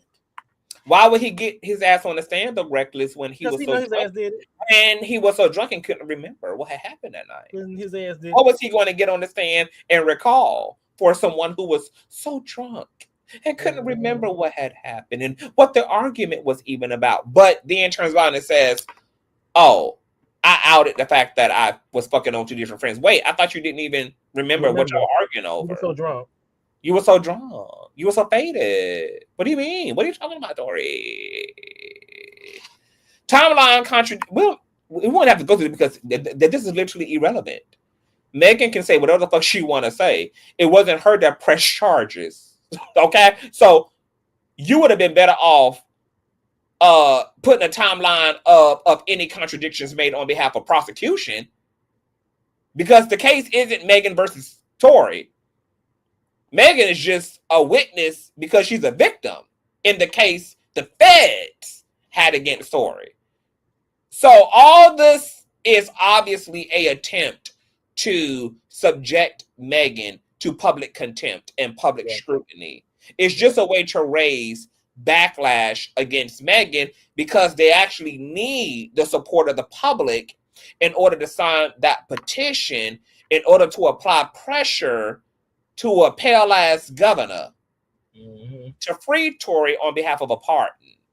So this is why they need the court of public opinion right now. Right. This is why they also need to center on secondary, tertiary things that are irrelevant to the actual case, which has nothing to do with what the timeline of Megan Thee Stallion statements, who went live first, who called each other out first. All that matters is that somebody was shot and somebody did the shooting.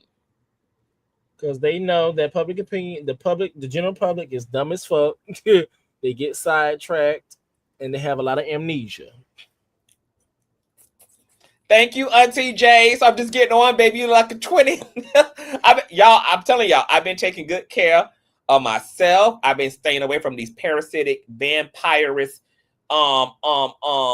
succubus and incubus, baby. I've been eating my greens and my broccoli. Y'all know I'm vegan and I'm just living my best life these days. I done cut out all the narcissists and users in my motherfucking life, baby. Okay, so I didn't just be glowing from the inside out, Auntie J Shy. And I told y'all I was going to be stepping up my personal self-care under this administration because I know they was going to be trying to drive all of our asses into high blood. So I made sure to rev up on self-care and paying close attention to my body, yada, yada, my mental, my emotional body, etc., baby. I've been doubling down 2.0 on all that shit.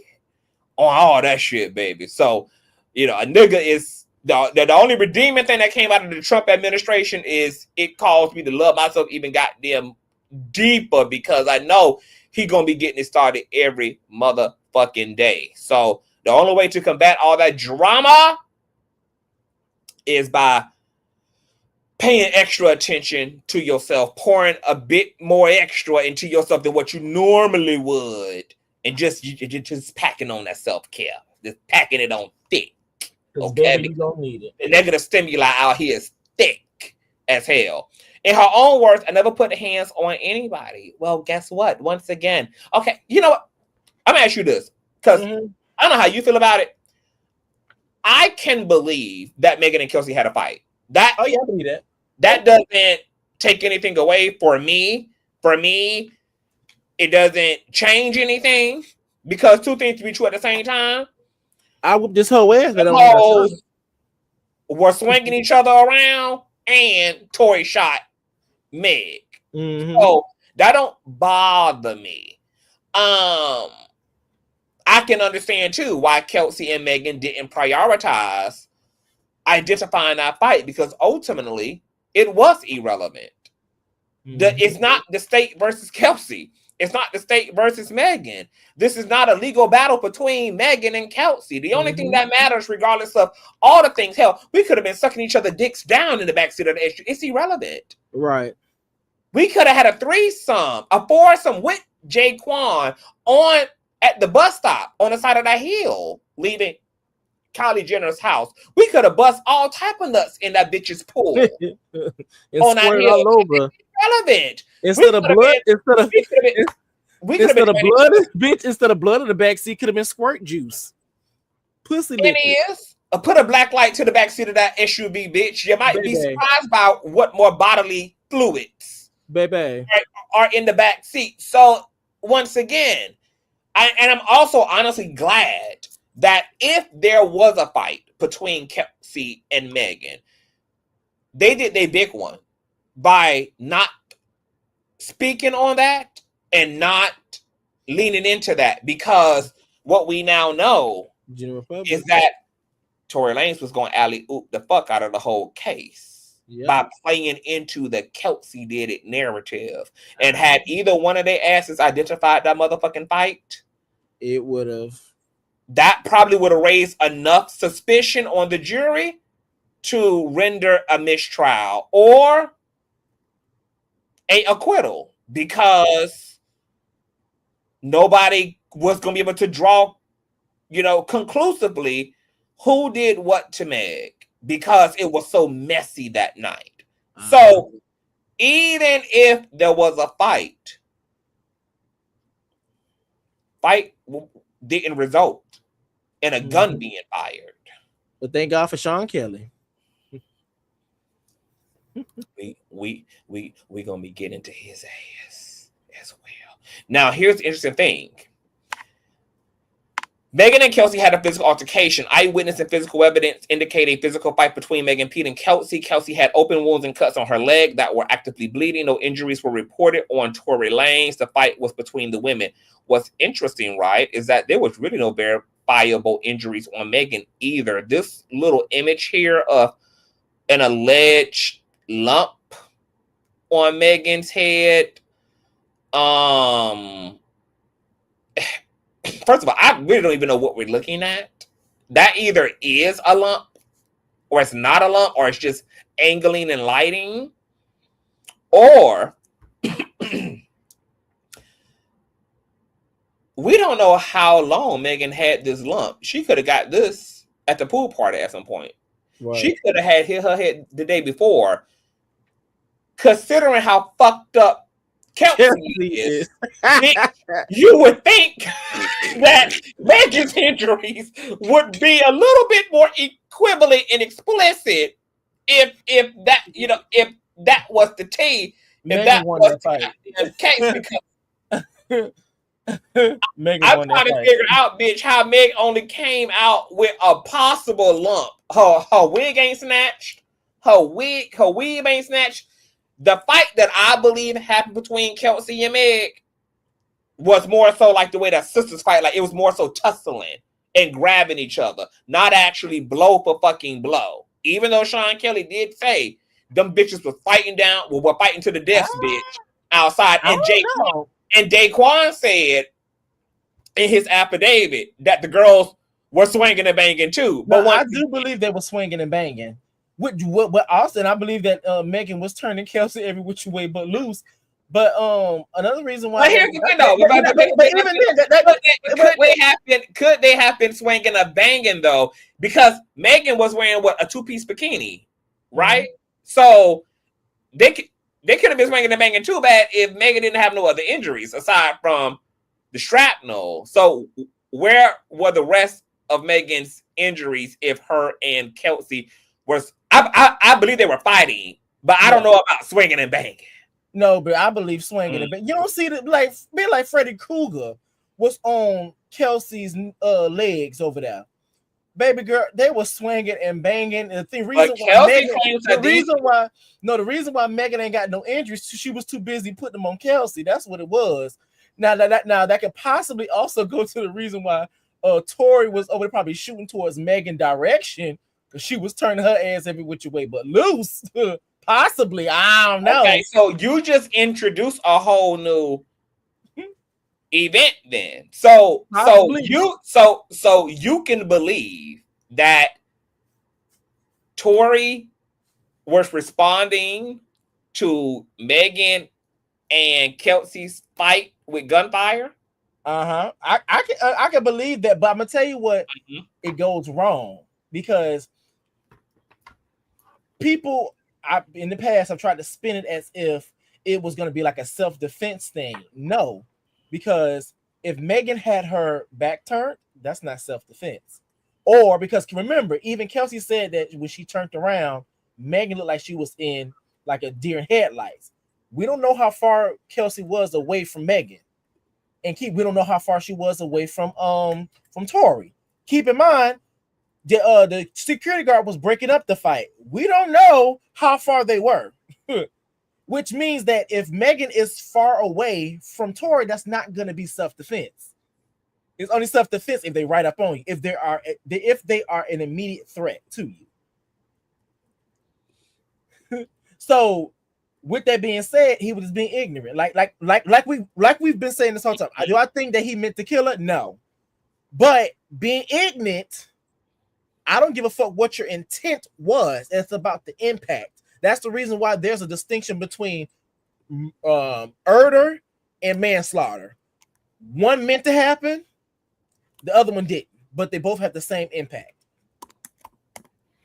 Yeah, because I don't believe either that he intentionally aimed to hurt Megan, which is why, once again, shooting at the ground around her feet, not directly at her persons, but obviously that still was very dumb.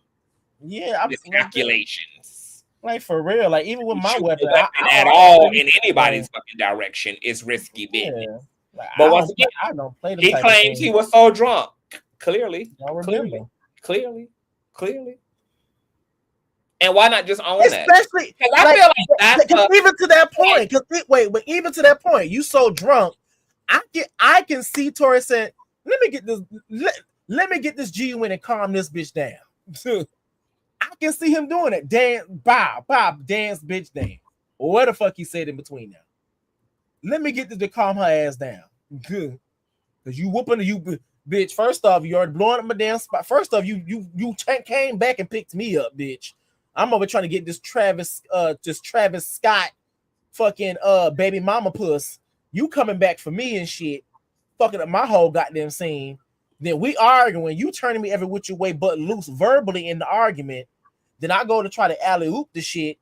Then on top of that, we have to first we stop. Then out of that, we stop. You go to a bus stop. We waiting on your monkey ass. Then after that, we get you back in the vehicle. We all start going back and forth. Then y'all get to fighting. Then you turning Kelsey every which way but loose. Bitch, we finna calm this bitch down. I'm sorry. Looking at Kelsey's injuries, that bitch was fighting a whole nigga. That bitch wasn't fighting no motherfucking Megan Thee Stallion. That bitch was fighting. Now, I didn't say all them injuries came from Megan. I do believe they were fighting. Yeah, I do believe that they put hands for what you call it. Too. I do believe it, but I don't believe they were fighting viciously. Meg and Kelsey were just too close to have been fighting viciously. I do believe that there was chest bumping. I do believe that they were grabbing each other and having a sisterly tussle out of frustration. They all were drunk, but I don't believe that it was. I do not believe that it was given a vicious altercation between Megan and Tory. I don't know. With Megan and Kelsey. I don't know. Like for me, I could take either or. As long as we're consistent with the evidence. They saw the man and man and woman, and then woman and woman. Because the thing is this, because I'm thinking about like some people would fight viciously to a bitch that they thought they were like real close with, and you're gonna violate me like that. See, and that's why I deviate. I don't believe that Kelsey was that pressed. I believe that Kelsey was frustrated because Megan didn't want to hear her out and didn't want to own up to breaking girl code. But I don't, because I also believe Kelsey, when Kelsey said she spent that whole night intervening on behalf of Megan. So that tells me she couldn't have been that pressed then, even if there was a fight. It couldn't have been to a malicious to that point degree when she also was battling with Tory ass over Megan because she thought that, you know, that man was going to take. Well, I guess we agree on that part. It's levels to it because you can fight a bitch and not have to above the level of a push and pull. We about there fighting, but as soon as this motherfucker start bringing out GUNs and stuff, well, hold up now. I'm just here to whoop the bitch ass. I ain't trying to kill her now or unalive her. I'm on YouTube. So let's explore this though, because I think that this is more circumstantial evidence that supports my narrative. Do I have it here? Let me see. Do I have it here? Remember when she texted that man? Oh. Let me see. I just had it somewhere. Hold on. Make sure I don't pull up nobody's man's dick on my damn computer. Oh, here it is. Because you know, these vicious injuries, there are bald spots all in her hair scarring and scratching all around her legs, her thighs. You know, Tory is consistent with really leaving people fucked up because he did the same thing to August Alsina's ass. Yeah.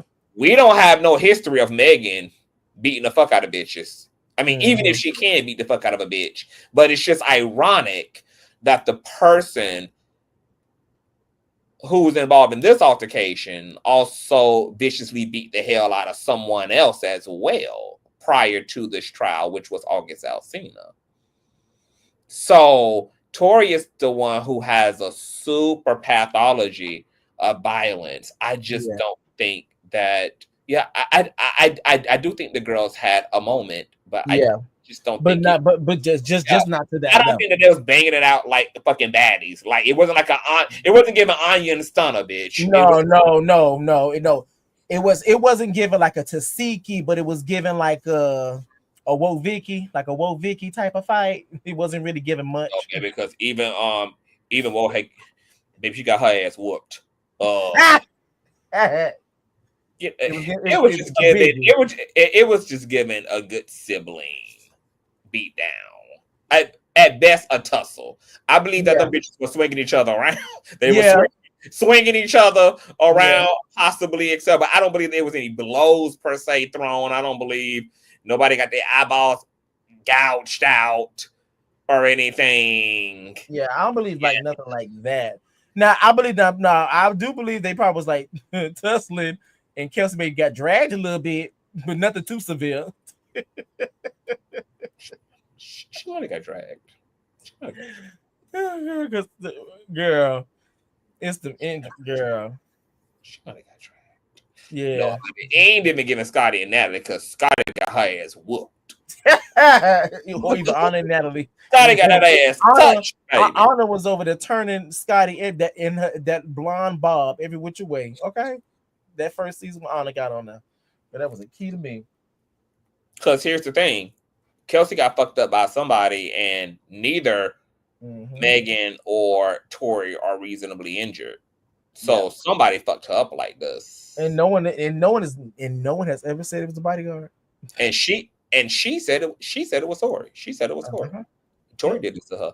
And not even Tory and his bodyguard, just Tory. So the bodyguard was just sitting there breaking everything. Like, okay. Who was snitch? I ain't never went to the police with no names. I thought a bitch that got her chain snatched, caught a loss, had something to say. See, this is also why I believe that there was a tussle, because in Kelsey's diss record, she talks about Megan. No, she actually the one who got her chain snatched. Caught a loss, had something to say. I thought a bitch that caught her. I thought a bitch that got her chain snatched, but she was the bitch who got her chain snatched. They found her necklace. They found her necklace and nails all up and down the damn street. So Megan, had lost a necklace too. You said that they said they found her necklace and nails. If Megan lost a necklace, considering that she doesn't even acknowledge that her and Tory had a physical fight, if she lost a necklace and shit and all that, clearly there was an altercation. There was an altercation. If Meg, this Meg song. Okay, yeah. Who snatched? Okay, yeah. I ain't never went to the police with no names. I thought a bitch that got her chain snatched. Okay, now Megan might have been referring to the fact that there was a fight between Kelsey and Tory. But his defense are trying to represent these lyrics as Kelsey, her acknowledging their fight. When no, I mean Megan could be referencing, the fight between Tory and, because at this point Megan would have been frustrated with Kelsey because Kelsey was dilly-dabbling with Tory. We know she could have been trying to gag her, like, bitch, you over there, ain't speaking up or whatever. Like, you ain't speaking up, you're talking this shit, when, bitch, ain't you got your chain in that show? Ain't you? Like, you looking real goofy. You looking real goof. Go ahead, but what you was gonna say? I was gonna say, like, we know that the Unite the People, they're not rooted in the truth. And I don't expect all lawyers to be rooted in truth. I understand that. Their tactic has always been deflection, reframing, and bad attempts at those things. So I don't expect the truth from shit. What the fuck the motherfuckers be saying. Yep. In her own words, there's a witness, yeah. And his name is D. Sean Kelly, bitch. Come on, D. I can't believe they even talking about Sean. Girl, I would be embarrassed if I was. Bitch, if I was, I never would have. If I was Tory's, I would be embarrassed to even mention Sean Kelly, girl.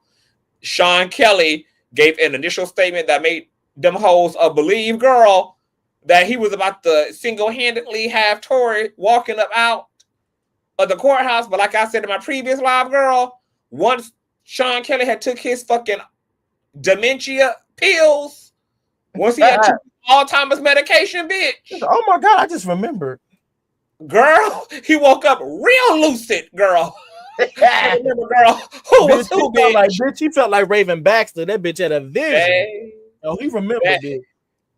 Sean Kelly's testimony. Eyewitness Sean Kelly told police and later testified under oath that he saw two women fighting in the street, which, once again, a lot of us can believe that there was an altercation between Kelsey and Meg. Wait,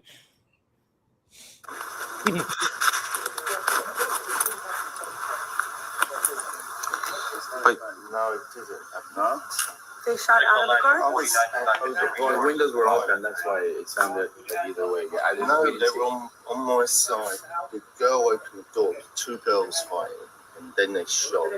And she got out of the car and crawled over. And then they have a transcript here. Question, and what did you see, sir? Sean says they were fighting. They had started fighting. Question, the two girls. Sean says yes. Question, and when you say the two girls were fighting, could you describe to the jury what you observed, what they were doing, and what they were fighting about? Not about, but how they were fighting. Sean says they were pulling their hair and hitting each other, and it was quite violent. It was quite violent. This is initially when you still only see the two girls, correct? He says yes. And what at this point was the fight continuing? Was it stopped? They were fighting for a while because I saw my son.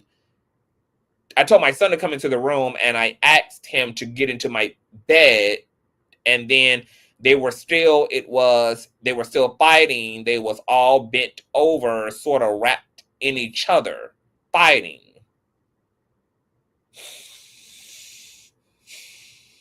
You want to deal with that?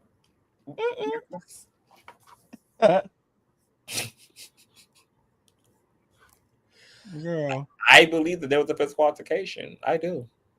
I don't even but some people also believe that what Sean Kelly was actually seeing was the fight between Kelsey and Tory at this point, which both Kelsey and Tory are short. Kelsey is 4'11". Tory is 5'3". So some people believe that what Sean was interpreting as a fight between the girls was actually him witnessing Tory and Kelsey. But here's the thing.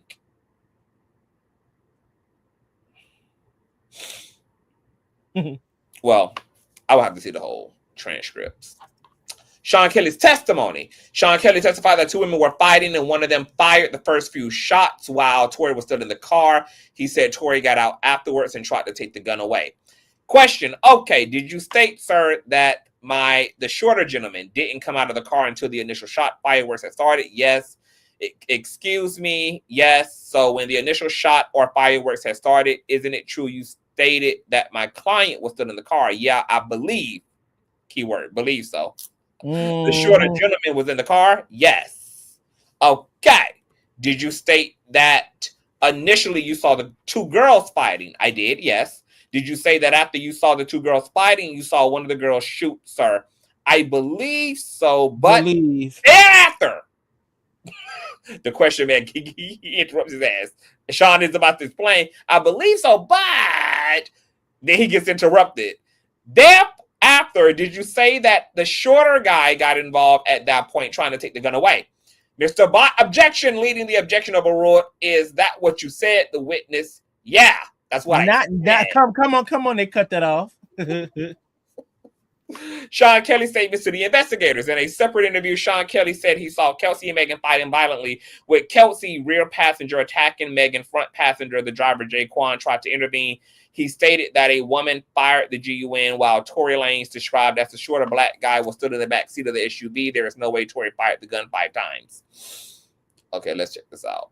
The doors of the Escalade open and the girl come out and pull open the passenger door and started screaming and yelling at somebody in the car. So the girl who came out of the passenger, you're talking about the front passenger? No, the rear. The rear passenger.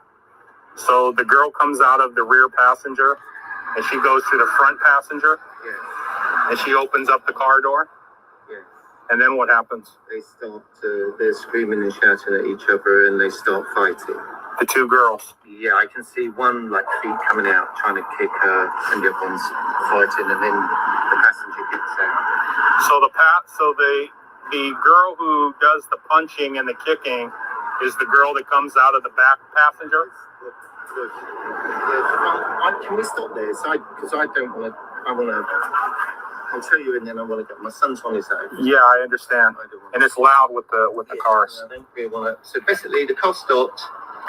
The girl in the back got out, started screaming, shouting, ripped the door, pulled the door open, but pulled it so sort of viciously that that's why I presume the driver got out. She starts screaming. She starts hitting the girl.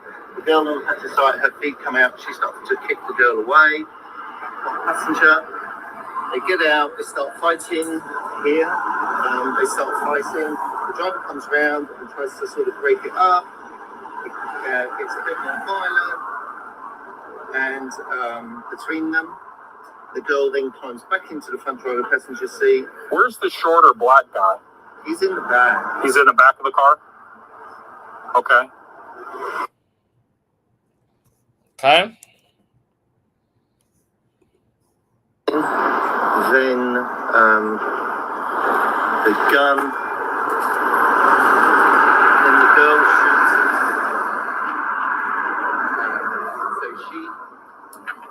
So the driver's door's open. Now, to be honest, Sean Kelly's testimony also sounds similar to the way that Kelsey describes the second fight between her and Tory. Because she was in the car. Tory comes over to her, pulls her by her hair, yanks her out of the car, fighting viciously. That's when she gets the ball spot, etc. So it's possible that he could have been witnessing a lot of different things. Yeah. As this was all playing out, because there was a lot playing out. And he was coming all back and going. And then he's at his balcony. He's turning away because he got a son. He want to make sure it don't get popped by these niggas. So he's trying to make sure his son is okay. Telling the son to get in the room. He's looking back out. He's keeping in mind at the time, looking back out. So it's different shit taking place every time he's fucking looking.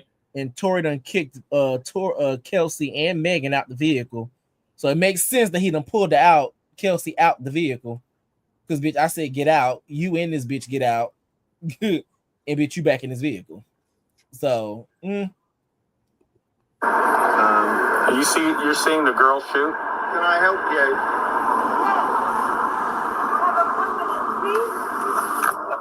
Is it this house? Yes, I'm so sorry. Okay. So you see the girl doing the shooting?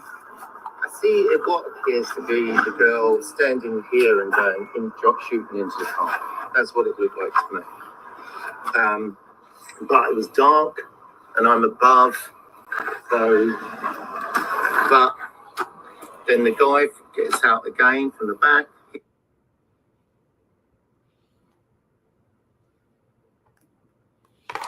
Okay, let's keep scrolling. We're gonna psychoanalyze his ass a little bit. Let's see. Sworn eyewitness.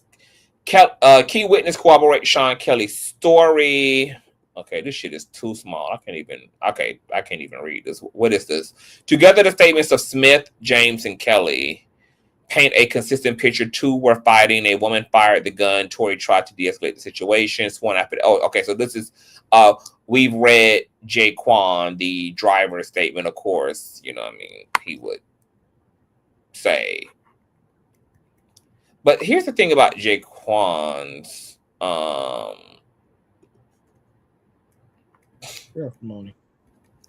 testimony. I think I can better read this. Let me see. Miss Kelly hired. Okay, so that's Bradley's affidavit. Damn, I hate that Jaquan's is so. Oh, okay, here it is. I think I can make out this bottom part. I pulled over to stop them. Mr. Peterson and Miss Harris both got out of the vehicle and continued to fight, both verbally and physically. I broke up the fight and was pulling Miss Pete toward the back of the car. I saw Miss Harris with the GUN in her hand. Mr. Peterson ran from behind Miss Pete and myself toward Miss Harris. Mr. Peterson and Miss Harris began struggling as Mr. Peterson tried to unarm. Oh yeah, Miss Harris. I was still pulling Miss Pete and did not see who ooted the weapon. I was lucky I was not harmed. Okay, so what's funny about Jaquan's statement is that it's inconsistent with the way that both Megan and Kelsey described the event. He says they were to the back of the car and that he pulled Megan to the back of the car. But both Sean Kelly, Kelsey, and Meg talk about her being to the front of the vehicle. Mm-hmm. So we know that Jaquan is doing his fair share of lying as well. Yeah. In this situation. But they're not gonna say talked about how it's also interesting, and how we also know that he's lying is because he claims that while Megan was being shot at, he was actually holding her. And he says that, you know, he's lucky because, matter of fact, he goes on to say, I was still pulling Miss Pete and did not see who shot the weapon. So he don't even know who shot the weapon. But once again, the team is representing it as if he's blaming on Kelsey. Put the gun in Kelsey's hand when he didn't put it in anybody's hand. He literally says in his affidavit, he don't know who shot the weapon. But we also know he's lying because he says he was holding her at the time and he's lucky he wasn't harmed. The fact that shrapnel went into Megan's feet meant that there would have been shrapnel in Jaquan's shoes as well. He was with her at the time she was being shot at. So his tennis shoes should have been injured along with her feet. They both were in the trajectory of the shots being fired to the ground around Megan's feet. Yeah. They were so close in contact at the point that of her being shot at that he says he's lucky he wasn't injured. Okay. Your tennis shoes should also be consistent with that level of proximity to Meg at the time she was being shot, and yet you are uninjured and unharmed as well. You know why, bitch? Because you were nowhere to be found. Your ass was probably still behind the wheel of the car,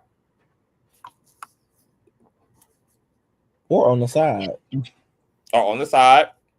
etc. But both Sean, Megan, and Kelsey put Megan to the front of the vehicle. He's the only one that puts her to the back of the vehicle at the time of the shooting. Matter of fact, before we go any further, I want to touch on this a little bit. Here's Megan detailing the car shooting, and I want to bring this up because this is also consistent with Kelsey's events as well. On the thing that you could stand on, like a step rail or something like that, because it was an SUV that the car you guys were in, right? So as the doors open, it's like he has to have like 1 foot inside of the car, and he's like shooting over the door. He's leaning over. So he has 1 foot in the car. He's standing on the SUV like railing because the SUV is raised, and he's shooting over the front passenger, shooting over the door down. He's shooting over the door. You have a clear line of sight, and you see it's Tory, and he's holding the gun shooting. You saw him holding it. Was anybody else standing next to him, or how was his positioning? So it's the security guard driving, me and the passenger. Kelsey is behind me, and Tory is behind the driver. So, like, he had to get over her to even shoot at me. So is he out of the vehicle, or is it from so you know how you can like stand out of the car, like you're like standing over the door? That's how you. So like the door's open. Okay, so remember. Okay, so this is important because in Kelsey's interview with the matter of fact, let me see if I can actually pull it. I don't know what the time mark is going to be. Let me see. Tory Lanez, Kelsey. Hold on, because Street TV got all the tea. Shout out to Street TV for the tea. You guys, please run the likes up. Open opening trial statements. Kelsey interview. Complete. Okay, here. Oh, damn, this was a long ass. I ain't gonna be able to find it. Let me see if I can find it real quick. And I said, I said, Megan, are you sure? And she's like, yeah. She said, I'm gonna be down for a year, like Kelsey. Okay. From the altercation, discarded them in her house. I honestly don't recall them swapping. And just please, y'all don't say anything, please. Go back. Please, that's it. I'll have to look at my. Okay, but that looks like the message that you sent. Yeah, I don't think it's edited or anything. Okay. Thank you. I sent a text. My hair, and then so here comes Quan again, and Quan he's in between us. Okay, so let's listen to this part. This ain't what I'm looking for, but I'll line it all back up. This is Kelsey describing the altercation between her and Tory. I don't know how he got to the vehicle. I don't know if he ran or walked, but he got to me really quick, and that's when I don't know how he got to the vehicle. Extraction, and I mean, everything. My adrenaline was so high. I don't know if he was hitting me with a closed fist or slapping me. It was just a physical altercation. Were you wearing a necklace that night? I was, and I'm gonna go to that part too. Now Tory's in the driveway with Megan. Quan is holding me. Like I said, he's big. He just picked me up and said, they do this all the time, Kelsey. And I said, huh? No, she's bleeding. She's been shot, to my knowledge. And so I'm still in defense mode. I'm still in, I gotta protect her. So I look up and I see the vehicle is in the middle of the road and it's on, the door is open. So my initial reaction is to cause extraction. And I jumped into the vehicle and I threw it in jerk. And it worked. What does that mean? I just jerked it, made it move. Okay. Made it move just to get him away from Megan. Because in my head, I'm thinking he's over here gonna just attack. So you got in the driver's seat of the car and moved it a little bit. I made it jerk. Okay. I didn't even move it. I didn't even drive it. I just made it jerk. Okay. And so when I did that, it did exactly what I needed it to do, get Tory away from Megan. And so I don't know how he got to the vehicle. I don't know if he ran or walked, but he got to me really quick. And that's when he started pulling me by my hair. He was pulling me by my hair really hard. And again, I wasn't afraid for my life when the incident was going on with Megan. I was in defense mode. But then I became afraid for my life when he started pulling my hair and my neck because it was really, really hard. That's when the necklace. When you said he pulled on your neck, The necklace. he was almost Huh? No, I was repeating what she said. Put my necklace. I didn't lose my breath, so I wouldn't say choking, but he was pulling my neck and my hair. And then so here comes Quan again. Quan he's in between us, but Tory has a good grip. He's not letting go. So it's kind of like tug of war at this point with my head and body, and I'm scared. And I kind of dumb myself down just to get him to let me go. And I said, Tory, what are we doing? What are we doing? And when I said that, he released. He let go. And so now Megan is. So there were two different altercations between her and Tory, and then some of us believe there's an altercation between Kelsey and Megan. And Sean would have been witnessing all of this tomfoolery in and out from his balcony. Now let's get to the part where she's describing the shooting, because her and Megan have the same story, which I'm gonna tell y'all why I find that interesting. In defense mode. I'm still in, down. Okay, here we go. Headlights. I'm sure the right front. The right. And you see Tory. He's now in the front seat. Okay, so remember, Megan didn't know how Tory even got to the front right passenger because he was sitting to the back left driver. He was sitting behind Jaquan to the left back passenger. She was in the front seat, right front passenger. Kelsey was behind her. When she got out the car, her and Kelsey got out the car together. She walked toward the front of the vehicle. Kelsey is going to describe getting out the vehicle at the same time, waiting, for them to get their luggage out the back. And then she also was like, Tory would have had to have jumped from the back to the front in order to do what he did as well. Especially we didn't expect anything to happen next, so we're just getting out the vehicle. I get out of my side, and no sooner do you start hearing gunshots going on. I look up about it was 5 gunshots. I look up maybe at the second and third gunshot. That's when I look listening up. To Street and you see Tory. He's now in the front seat. I guess he must have jumped over. It was very smooth transition because we didn't hear it. I didn't hear it. And he's leaning over. The door is open, and he's leaning over the door window. Which door? Is it the rear door? The front right. So where Megan was sitting. Okay, so his door's open. My door's open in the back, and the front door is open to where Megan got out. The front right passenger. Both doors on the passenger side are open. Correct. So. And is he shooting through the window or over the top? No, he's shooting over the top of the door. So. Over the top of the door would be the rear passenger door? The right front passenger.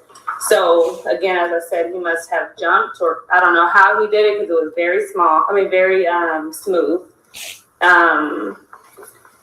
And he was leaning over the front passenger door, and, she was shooting the gun. Where were you standing at this point? At this point, I'm standing kind of my body's still to the side behind the door, the rear passenger door. So I would say my left side was the rear passenger, and my right side was kind of like this. This is the door, and I'm. Are you still partially in the car at this point? No, I'm out of the vehicle. Okay. I'm out of the vehicle. I'm just not around my door yet. Yeah. So. Do you know where's Megan? So I was about to speak on Megan.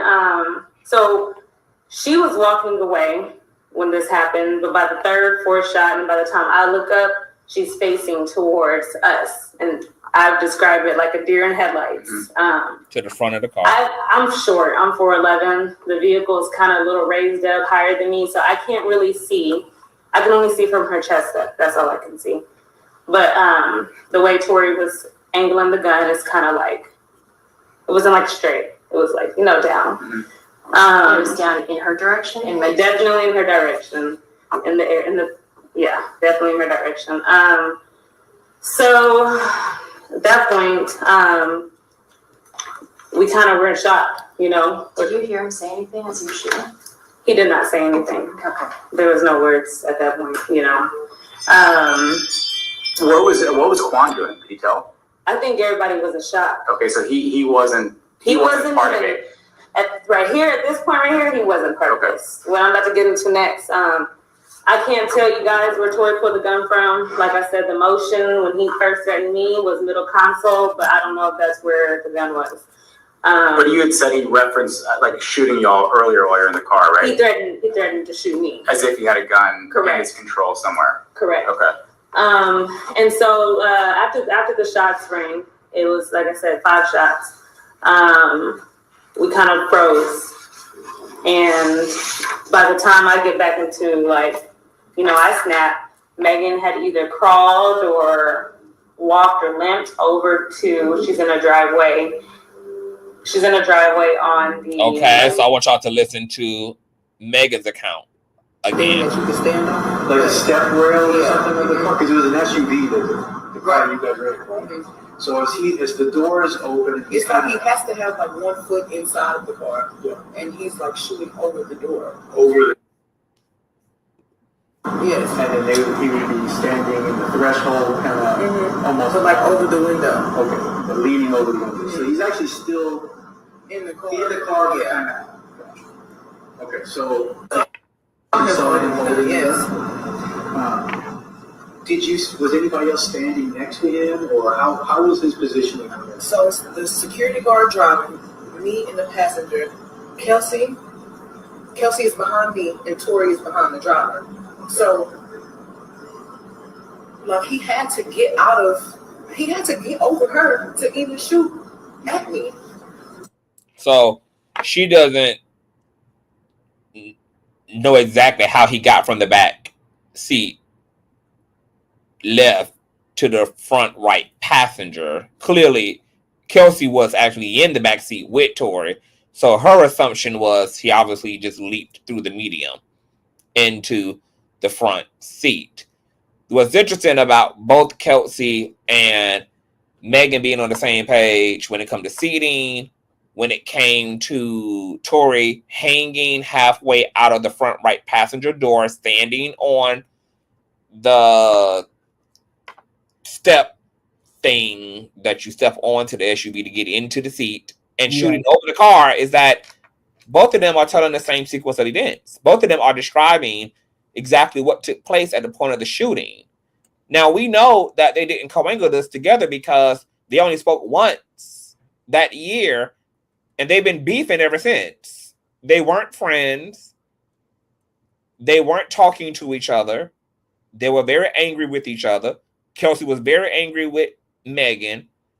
There was no communications or anything, and they both have the same description of what happened. That's consistent.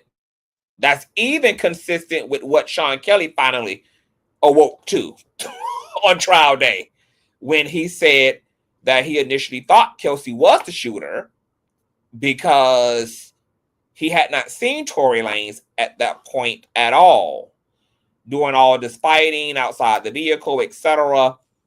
And it was because Kelsey had walked back toward the SUV and disappeared, and where he was on his balcony, when the flashes started going off from inside the vehicle, he thought that obviously they was coming from Kelsey because that's whom he had saw. He had not seen Tory Lanez at that point until Tory, he said, opened up the driver's door and had his arms extended and was shooting directly at Meg. And there were flashes of light coming from Tory's hands. That's also consistent with Megan and also consistent with Kelsey, whom neither also had contact with. They had no contact with Sean Kelly, the witness. So you got an independent witness who on trial day tells a consistent story with two other people who have not been speaking about the trial together, who've not been in relationship together, etc.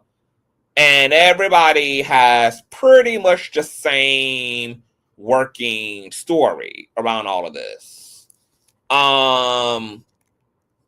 EJ's testimony suggesting a gun in the girl's possession, irrelevant. Harris's testimony inconsistent and untrue. Yes, she pussy popped on the stand. We know this because it confirmed that she was not bribed, etc. Once again, we know that she pussy popped, blah, blah, blah, blah.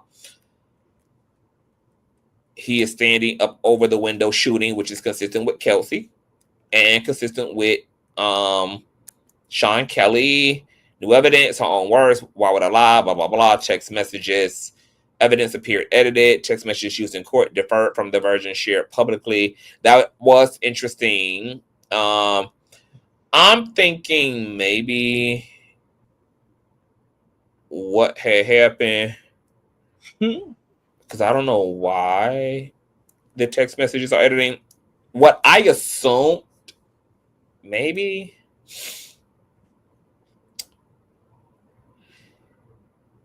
is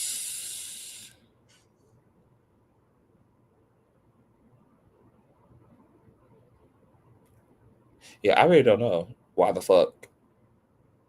I don't know who was even responsible for initially putting the text message out. I don't know whether like one text message was redacted for whatever reason and condensed just to get to the point, and then I don't fucking know. Dance bitch dance. Who gives a flying fuck about Right. dance, dance, nigga? It's just irrelevant. Like the motherfucking nigga could have said want, pow pow, bitch. You still put trick. I thought the doctors were the police. The medical facts don't match the narrative despite these conflicting reports.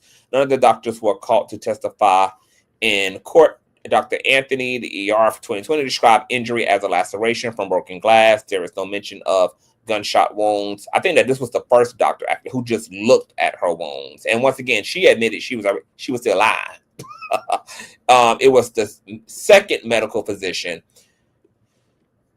Dr. Milton diagnosed bilateral gunshot wounds based on imaging. He removed 3 small fragments under general anesthesia and called wounds superficial, yet performed surgery. Claimed fragments were bagged and given to police, and then police lost those fragments. Then there is Dr. Hannah the next day, described wounds as superficial and cleanly closed. X-ray showed no fractures, minimal residual shrapnel. Dr. Wright. So these actually are not conflicting reports. Actually, once again, you had the initial physician who just came in, asked Meg some questions, took a visual look at her foot, and he was the one who she told she was still maintaining the glass narrative. Mm-hmm. The second physician that performed the surgery is this guy here. He, produced all of the surgery paperwork, etc., small fragments, blah, blah, blah, blah.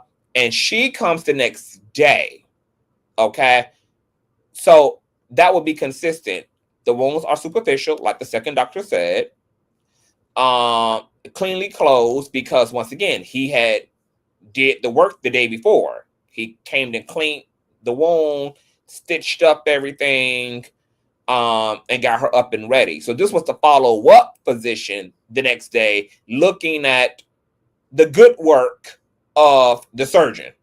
So what she witnessed was a residual shrapnel, which it should have been minimal because he spent his whole night moving as much shrapnel from her foot as possible. So the fact that once again, this is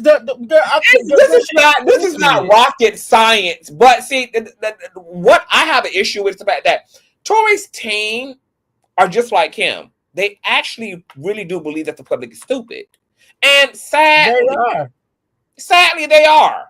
The bulk of the general public is stupid, which is why they actually think this is inconsistent when it's actually not. This is a sensible chronological order of the events of the 2 days that Meg was in the goddamn hospital. And they're representing this as contradictions. These are no, they're not, bitch. We know from the police report and from the hospital report that Meg also lied to the initial physician who checked her out. Then came her surgeon, and then here come this bitch the next day looking at the work of the surgeon the day before, who pretty much verifies that that work was clean. It resulted in minimal shrapnel, etc. The wounds were shallow, once again, because she was hit with shrapnel. She wasn't hit with entire bullets. There's nothing inconsistent about this. All of this makes complete and utter sense. Because of Rock Nation. Because of Rock Nation.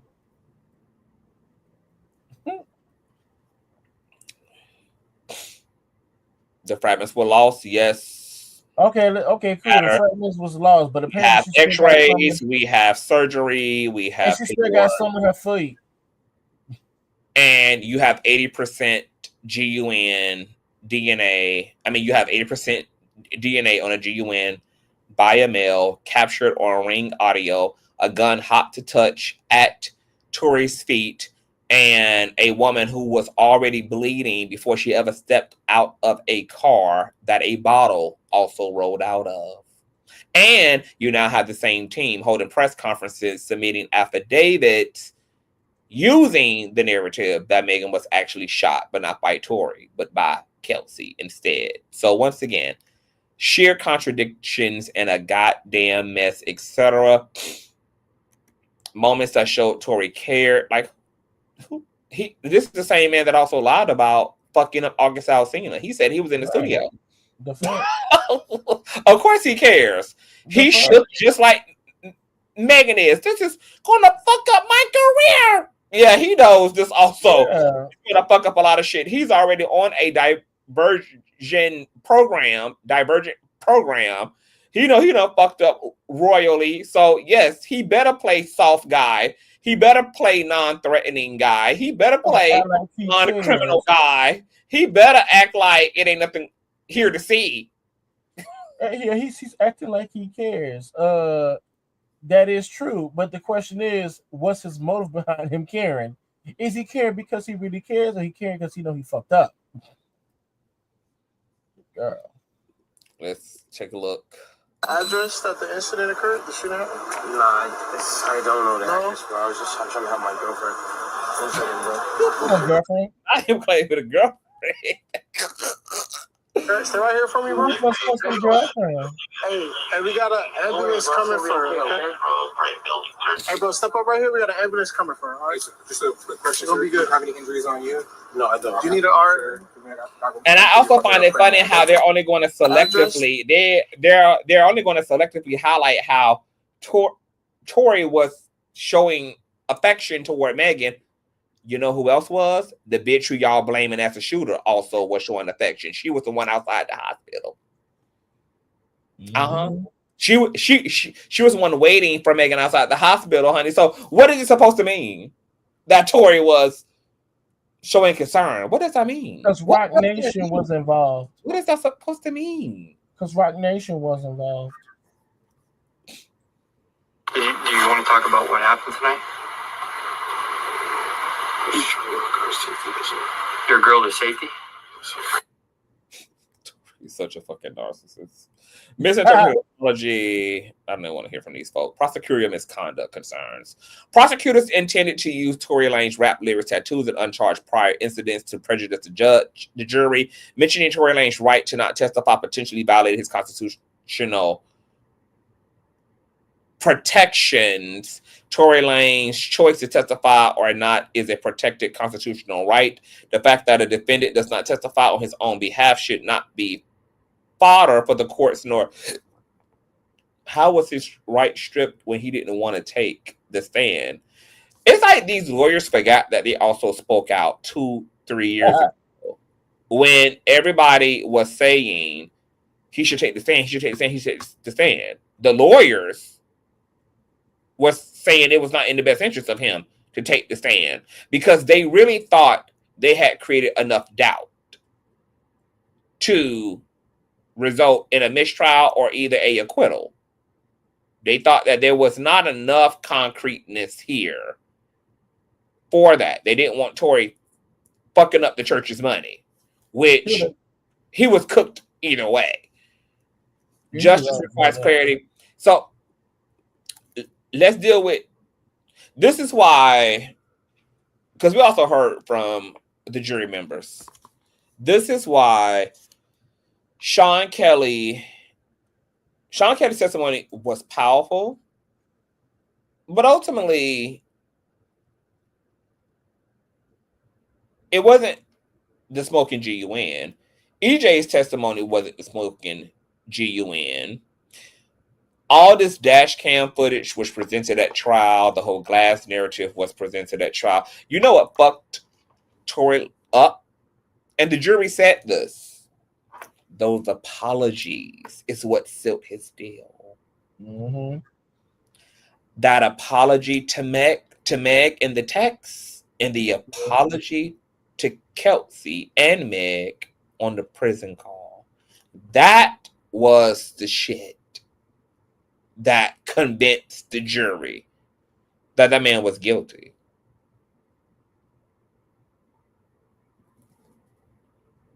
When we all heard what the jury had been exposed to, when we all saw the evidence, courtesy of Nick at Night and Street TV, it was very clear to us why they found Tory guilty, bitch. Because when we heard the calls We was like, oh, bitch, yeah.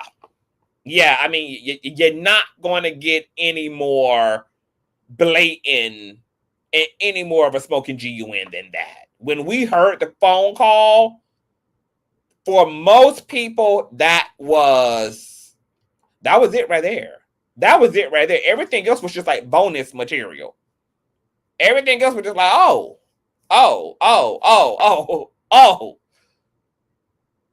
That recorded call was what fucked Tory up. It was the remorse. It was the sorry.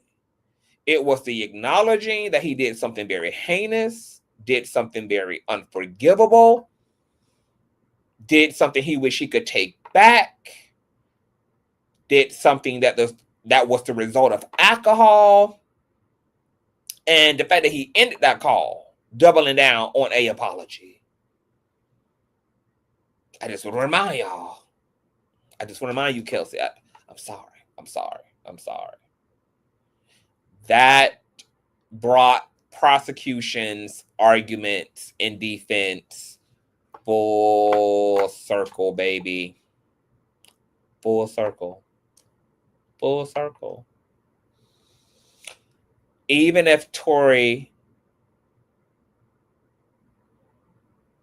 had taken the stand, how was he going to explain 80% male DNA on a gun? How? How was he going to explain his own star witness, Sean Kelly, putting that gunfire right in his goddamn hands? Yeah, he can't. How? How was he going to explain, up to that point, pushing a glass narrative when the hot to touch gun was found at his damn feet that was used in the shooting? These were all the reasons why Tory didn't take the stand, because prosecution would have tore his ass alive on the stand. Tore him alive. Alive. Talk about a prejudiced jury. The fact that you, sir, just wrapped up a civil lawsuit where you was the defendant just 2-3 months prior to the trial with Prince from Love and Hip Hop Hollywood, because you're seen on camera walking into a club, punching him dead in his fucking mouth in the middle of a crowd, and he sued your ass. The August Alsina violence, the Prince violence. I mean, it goes on and on and on. They would have tore his ass alive. You were the only one who was currently a criminal amongst the group.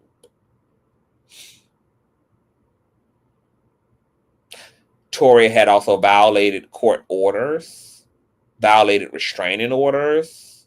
He came to that Rolling Loud concert that the baby squarehead ass brought him out to. There had been so much disobedience, rebellion, lying, gaslighting. I mean, once again, they would have tore his ass apart on that stand.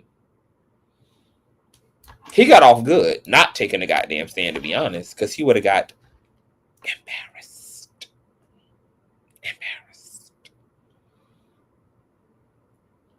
So, OT repackaged as new shit. Reckless? Yes, ma'am.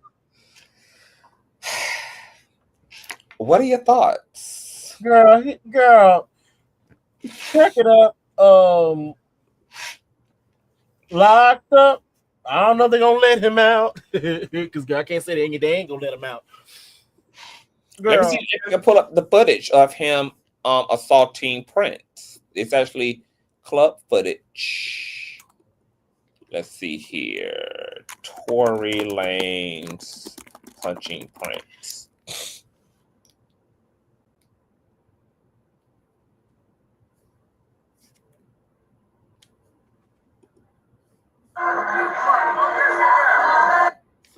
Check this out.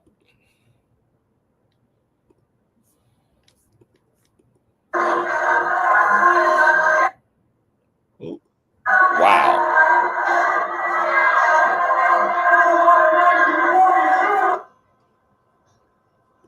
This Prince, this Tory leaning down, and he socks the shit out of Prince, which had resulted in Prince needing to get some dental work done to the bottom row of his mouth that he sued Tory Lanez over.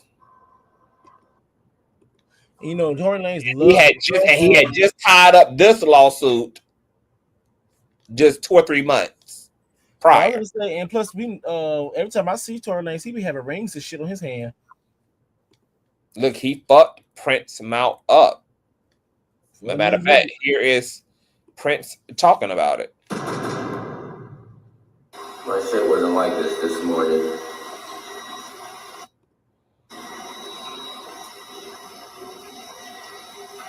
I don't know what's going on, bro. My face is just fine. I went to blow my nose, like I went to like blow out. And when I blow, this gets bigger.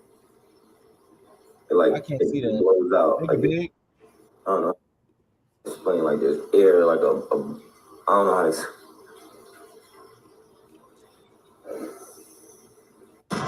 He sued that motherfucker. Let's also look at Dax. August Alsina.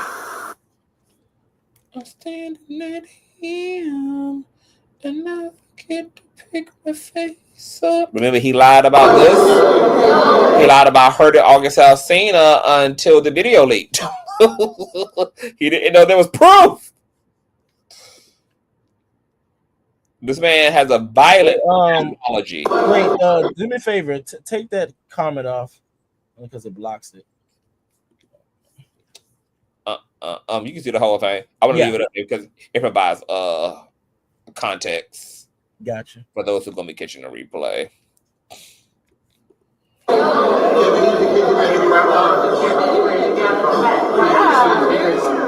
Okay, so this is Tory Lanez who gets pretty much left on red as he reached out to dap up August Alsina, and August kept it fucking moving because he felt the spirit of leprechaun on him. He didn't want that jumping on him, girl, and taking 3.5 inches off his own dick.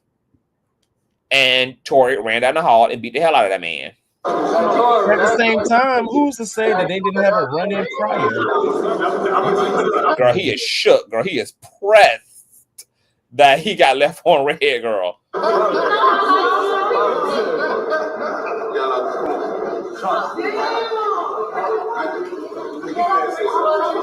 wish you would have got that. I did get it. Look, the pants going up. You knocked his ass out, And this is him running away from the altercation after he done put his hands on that fucking man. August should have sued the fuck out his ass too. Tory said he just knocked all this Alsina ass right out. 1 punch crunched. Now, mind you, before the footage came out, he had produced a statement saying, girl, that he was in the studio all night. Mm-hmm. He don't know what the hell August Alsina talking about. I mean, it's crazy. The same thing he's calling who? Megan. Same thing he's calling everybody else. Tory is a liar. He's a narcissist. He's full of shit. He's abusive. He's violent. He doesn't tell the fucking truth.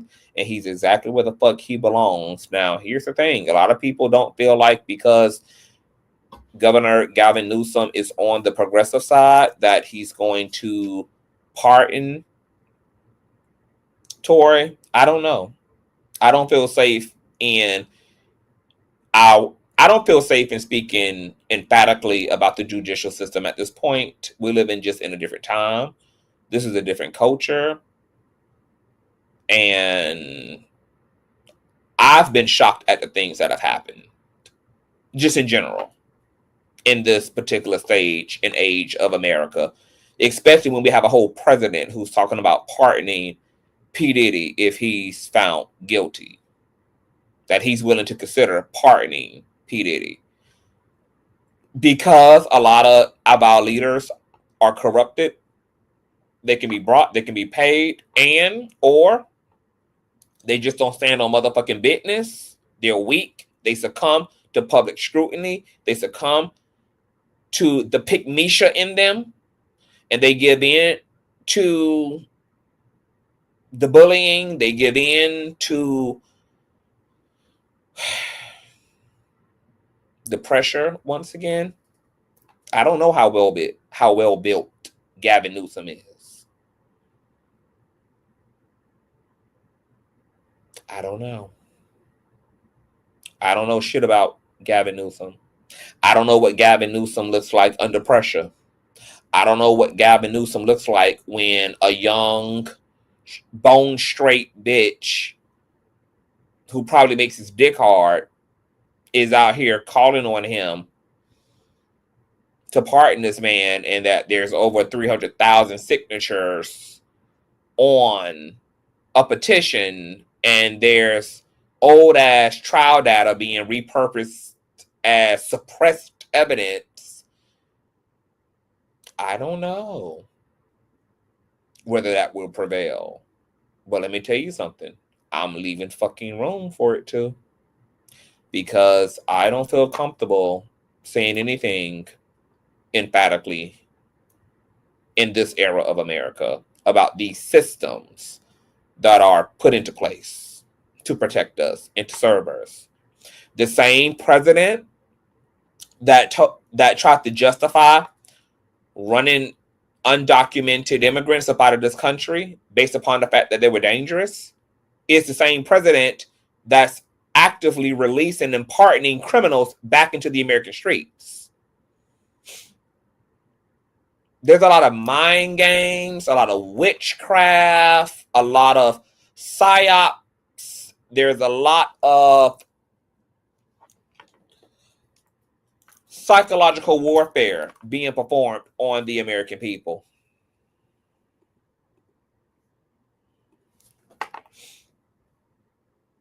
So, just like I'm leaving room for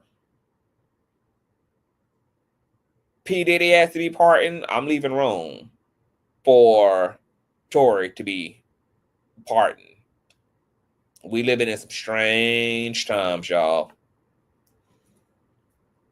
The bad guys going to be seen as the good guys in this era, and the good guys going to be seen as the bad guys in this era. The scriptures talk about this as backwardsness.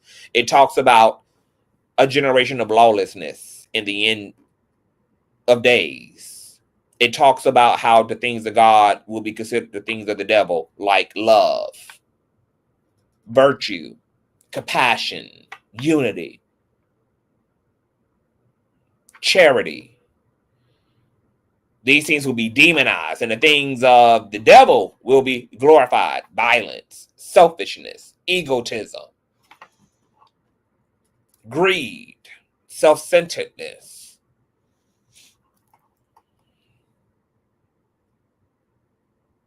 The people will be adverse to truth. They have itchy ears. They prefer narratives. They prefer their feelings over truth. Things are going to be very upside fucking down. So, while I believe that the larger possibility is that Gavin Newsom more than likely won't, it's possible that he will. And I just cannot afford, you guys, to put all of my eggs in one basket with the way things are going in this country, man. I every day I wake up, I actually prepare my brain to be shocked. I'm like, I set my brain up for the upside downness of it all. So if it happens, we'll be here to talk about it. But who knows? Anything that you want to say before we get up out of her? Reckless? Hell to the no. That man pulled the trigger on that woman. And if he gets pardoned, that does not mean he did not do it. Right. Mm-hmm. Let's see. What is a pardon? What is? Let me go to my. I love my good old. I can't stand artificial intelligence, but I be loving her when it come to. A pardon is an official act of forgiveness granted by a president or governor that releases a person from the legal consequences of a criminal conviction. It signifies forgiveness for a crime and can restore certain rights, like the right to vote. Okay, so yes, to Reckless's point, a pardon does not mean that a bitch is innocent. It just means that a motherfucker ain't gonna have to serve no consequences and experience no consequences for their crimes. Which, if that's the case, bitch, you might as well just get rid of the entire criminal justice system. What the fuck is it for? Now, I'm an abolitionist, so I don't even really believe in the current version of the criminal justice system to begin with. However, what the fuck is the point of it if you're just going to be pardoning people? And the fact that Trump is out here pardoning all his friends and pardoning people who were prosecuted under Biden's administration, which you're just pardoning folk out of pettiness, not even out of any reality or substance. Just because, like, oh, because my ops did this to you, I'm going to undo it. Oh, because you're my homeboy and I like you, you've been nice to me, I'm going to pardon you. Girl, I was going to look up something else that we were talking about. What else we were talking about? It was pardon. Oh, somebody said, can you pardon me for an appeal? Let's see.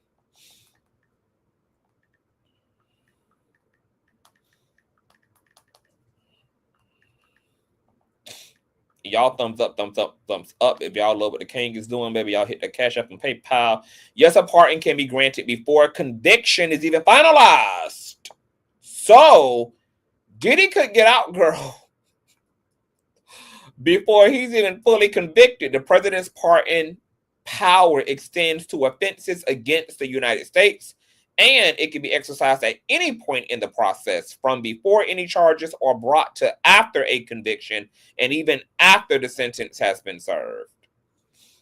There are pre-conviction pardons. The president can pardon someone for a criminal offense before any criminal proceedings have begun against them, including before indictment or conviction. During appeals, a pardon can be granted even if an appeal is pending, meaning the president can't exercise the power before the final resolution of the case. So right now, as it relates to Diddy, the president has the power to completely obstruct this trial. He can literally set Diddy free right now. He can definitely set Diddy free even right after the fact. Diddy could be found guilty and could take his ass right on home and never see bars. Now, I told you guys on my community wall, someone had told me that psychic and medium Sloan Bella, who had predicted the Cassie suit, I think she predicted Kim Porter speaking out in some way, and then Kim's book came. Well, Sloan Bella apparently also said that Diddy isn't going to do any time. And with the news coming out today that Trump is willing to pardon Diddy if he believes Diddy has been mistreated, well, this might be how that actually is going to manifest, because Diddy certainly is going to be found guilty on some things. And as this case rolls out, we're beginning to see some of these charges be really defined.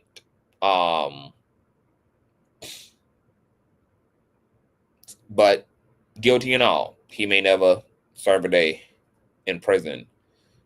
Limitations. While the pardon power is broad, it does have limitations. It only applies to federal offenses and does not preclude civil actions. So, yep, Diddy is well within. Let's look up a governor's pardon.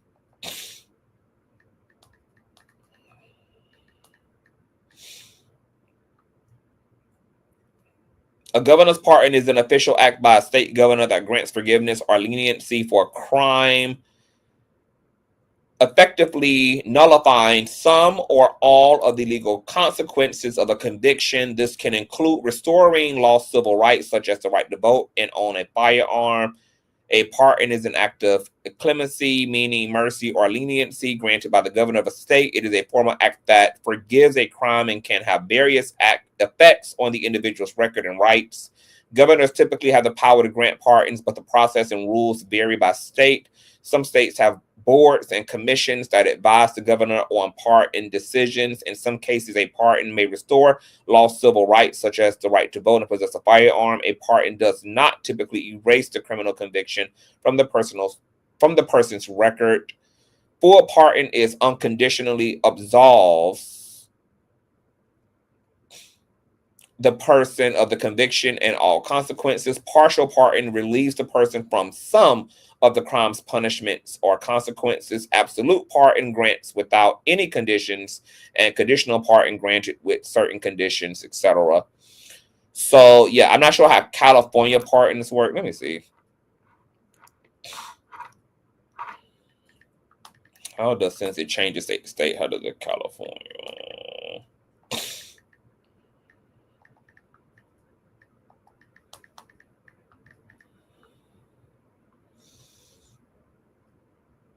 In California, a pardon from the governor restores some rights lost due to a conviction, but doesn't erase or seal the record. It's a rare honor granted to those who have demonstrated exemplary behavior following their conviction. The process involves either obtaining a certificate of rehabilitation from the super court or applying directly to the governor's office. This is a common path to a pardon. Okay, so it seems like in the state of California, at least, you have to go through some rehabilitation shit, get certified, ensuring that you're not a crazy ass psychomaniac anymore. They try to have some type of protocol in place. Direct pardon application. If you don't qualify for a certificate of rehabilitation or choose to apply directly, you can submit an application to the governor's office. Supreme Court, pardon. What a pardon does, a pardon restores some loss of rights. What a pardon doesn't do, it doesn't erase or seal the criminal record. All right, so yeah, Gavin Newsom could. Let me see, has Gavin Newsom ever pardoned anybody?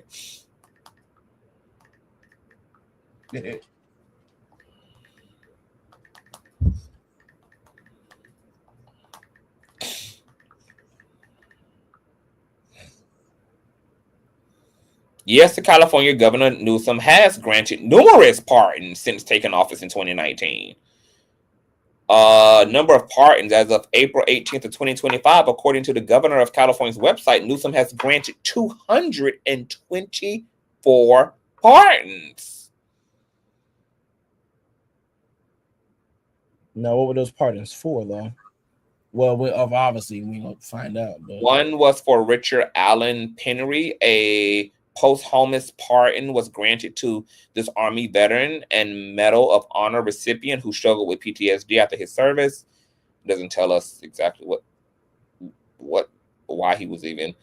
Elani Woods, he pardoned Woods, who was a co-founder of the Ear Hustle podcast, which shares stories from individuals facing deportation. Newsom has granted pardons to immigrants facing deportation due to past convictions. Governor Newsom has actively used his clemency power to grant pardons to individuals who have demonstrated rehabilitation and whose pardons are consistent with public safety. Okay, so yeah, he is in the business of handing out pardons, and pardons to people who have criminal convictions, but he typically does require bitches to get well before they're getting out. So once again, this is why I'm glad I said, bitch, I'm not going to be surprised if Gavin Newsom gives in to the peer pressure to pardon the hell out of Tory, but it just doesn't seem likely. Doesn't seem likely. And yeah, it doesn't seem likely, but who knows? Who fucking knows, child? I got to get out of here, y'all. I'm done. I'm cooked. It's a lot going on. Y'all just leave y'all comments below. Anything that you want to say before we head up out of her? No, madam. Well, you guys know what you all can do, honey. If y'all are the king, honey, okay. This was a requested commentary, girl. I came for y'all. If y'all wanted it done, tell me what y'all think below. It's a lot going on. We got to talk about Monique making up with her son. Woohoo, baby, because y'all know I was on our son's ass, bitch, and Where's my flowers? I told you that son was full of shit, baby. But y'all thought CTV was the son that came out and said, yeah, bitch, I betrayed my family. I was a mess. I wasn't my messy shit. I wasn't my bald headed hoe shit. We know. Yeah, it's a lot going on. So we're gonna come back tomorrow, get into a full hot topics, child. If you guys enjoyed yourself, Cash App $Consciouztv or PayPal.me/Consciouztv. Email me all the tea at Consciouztv. Of course, sign up to the Patreon. Follow me on Instagram. Shout out your handles, Reckless. What's going on, y'all? You can catch me at Reckless Logic on YouTube and the Reckless Logic on Instagram. No, my bad. I'm over here low-key falling asleep. Bye, y'all. Good night.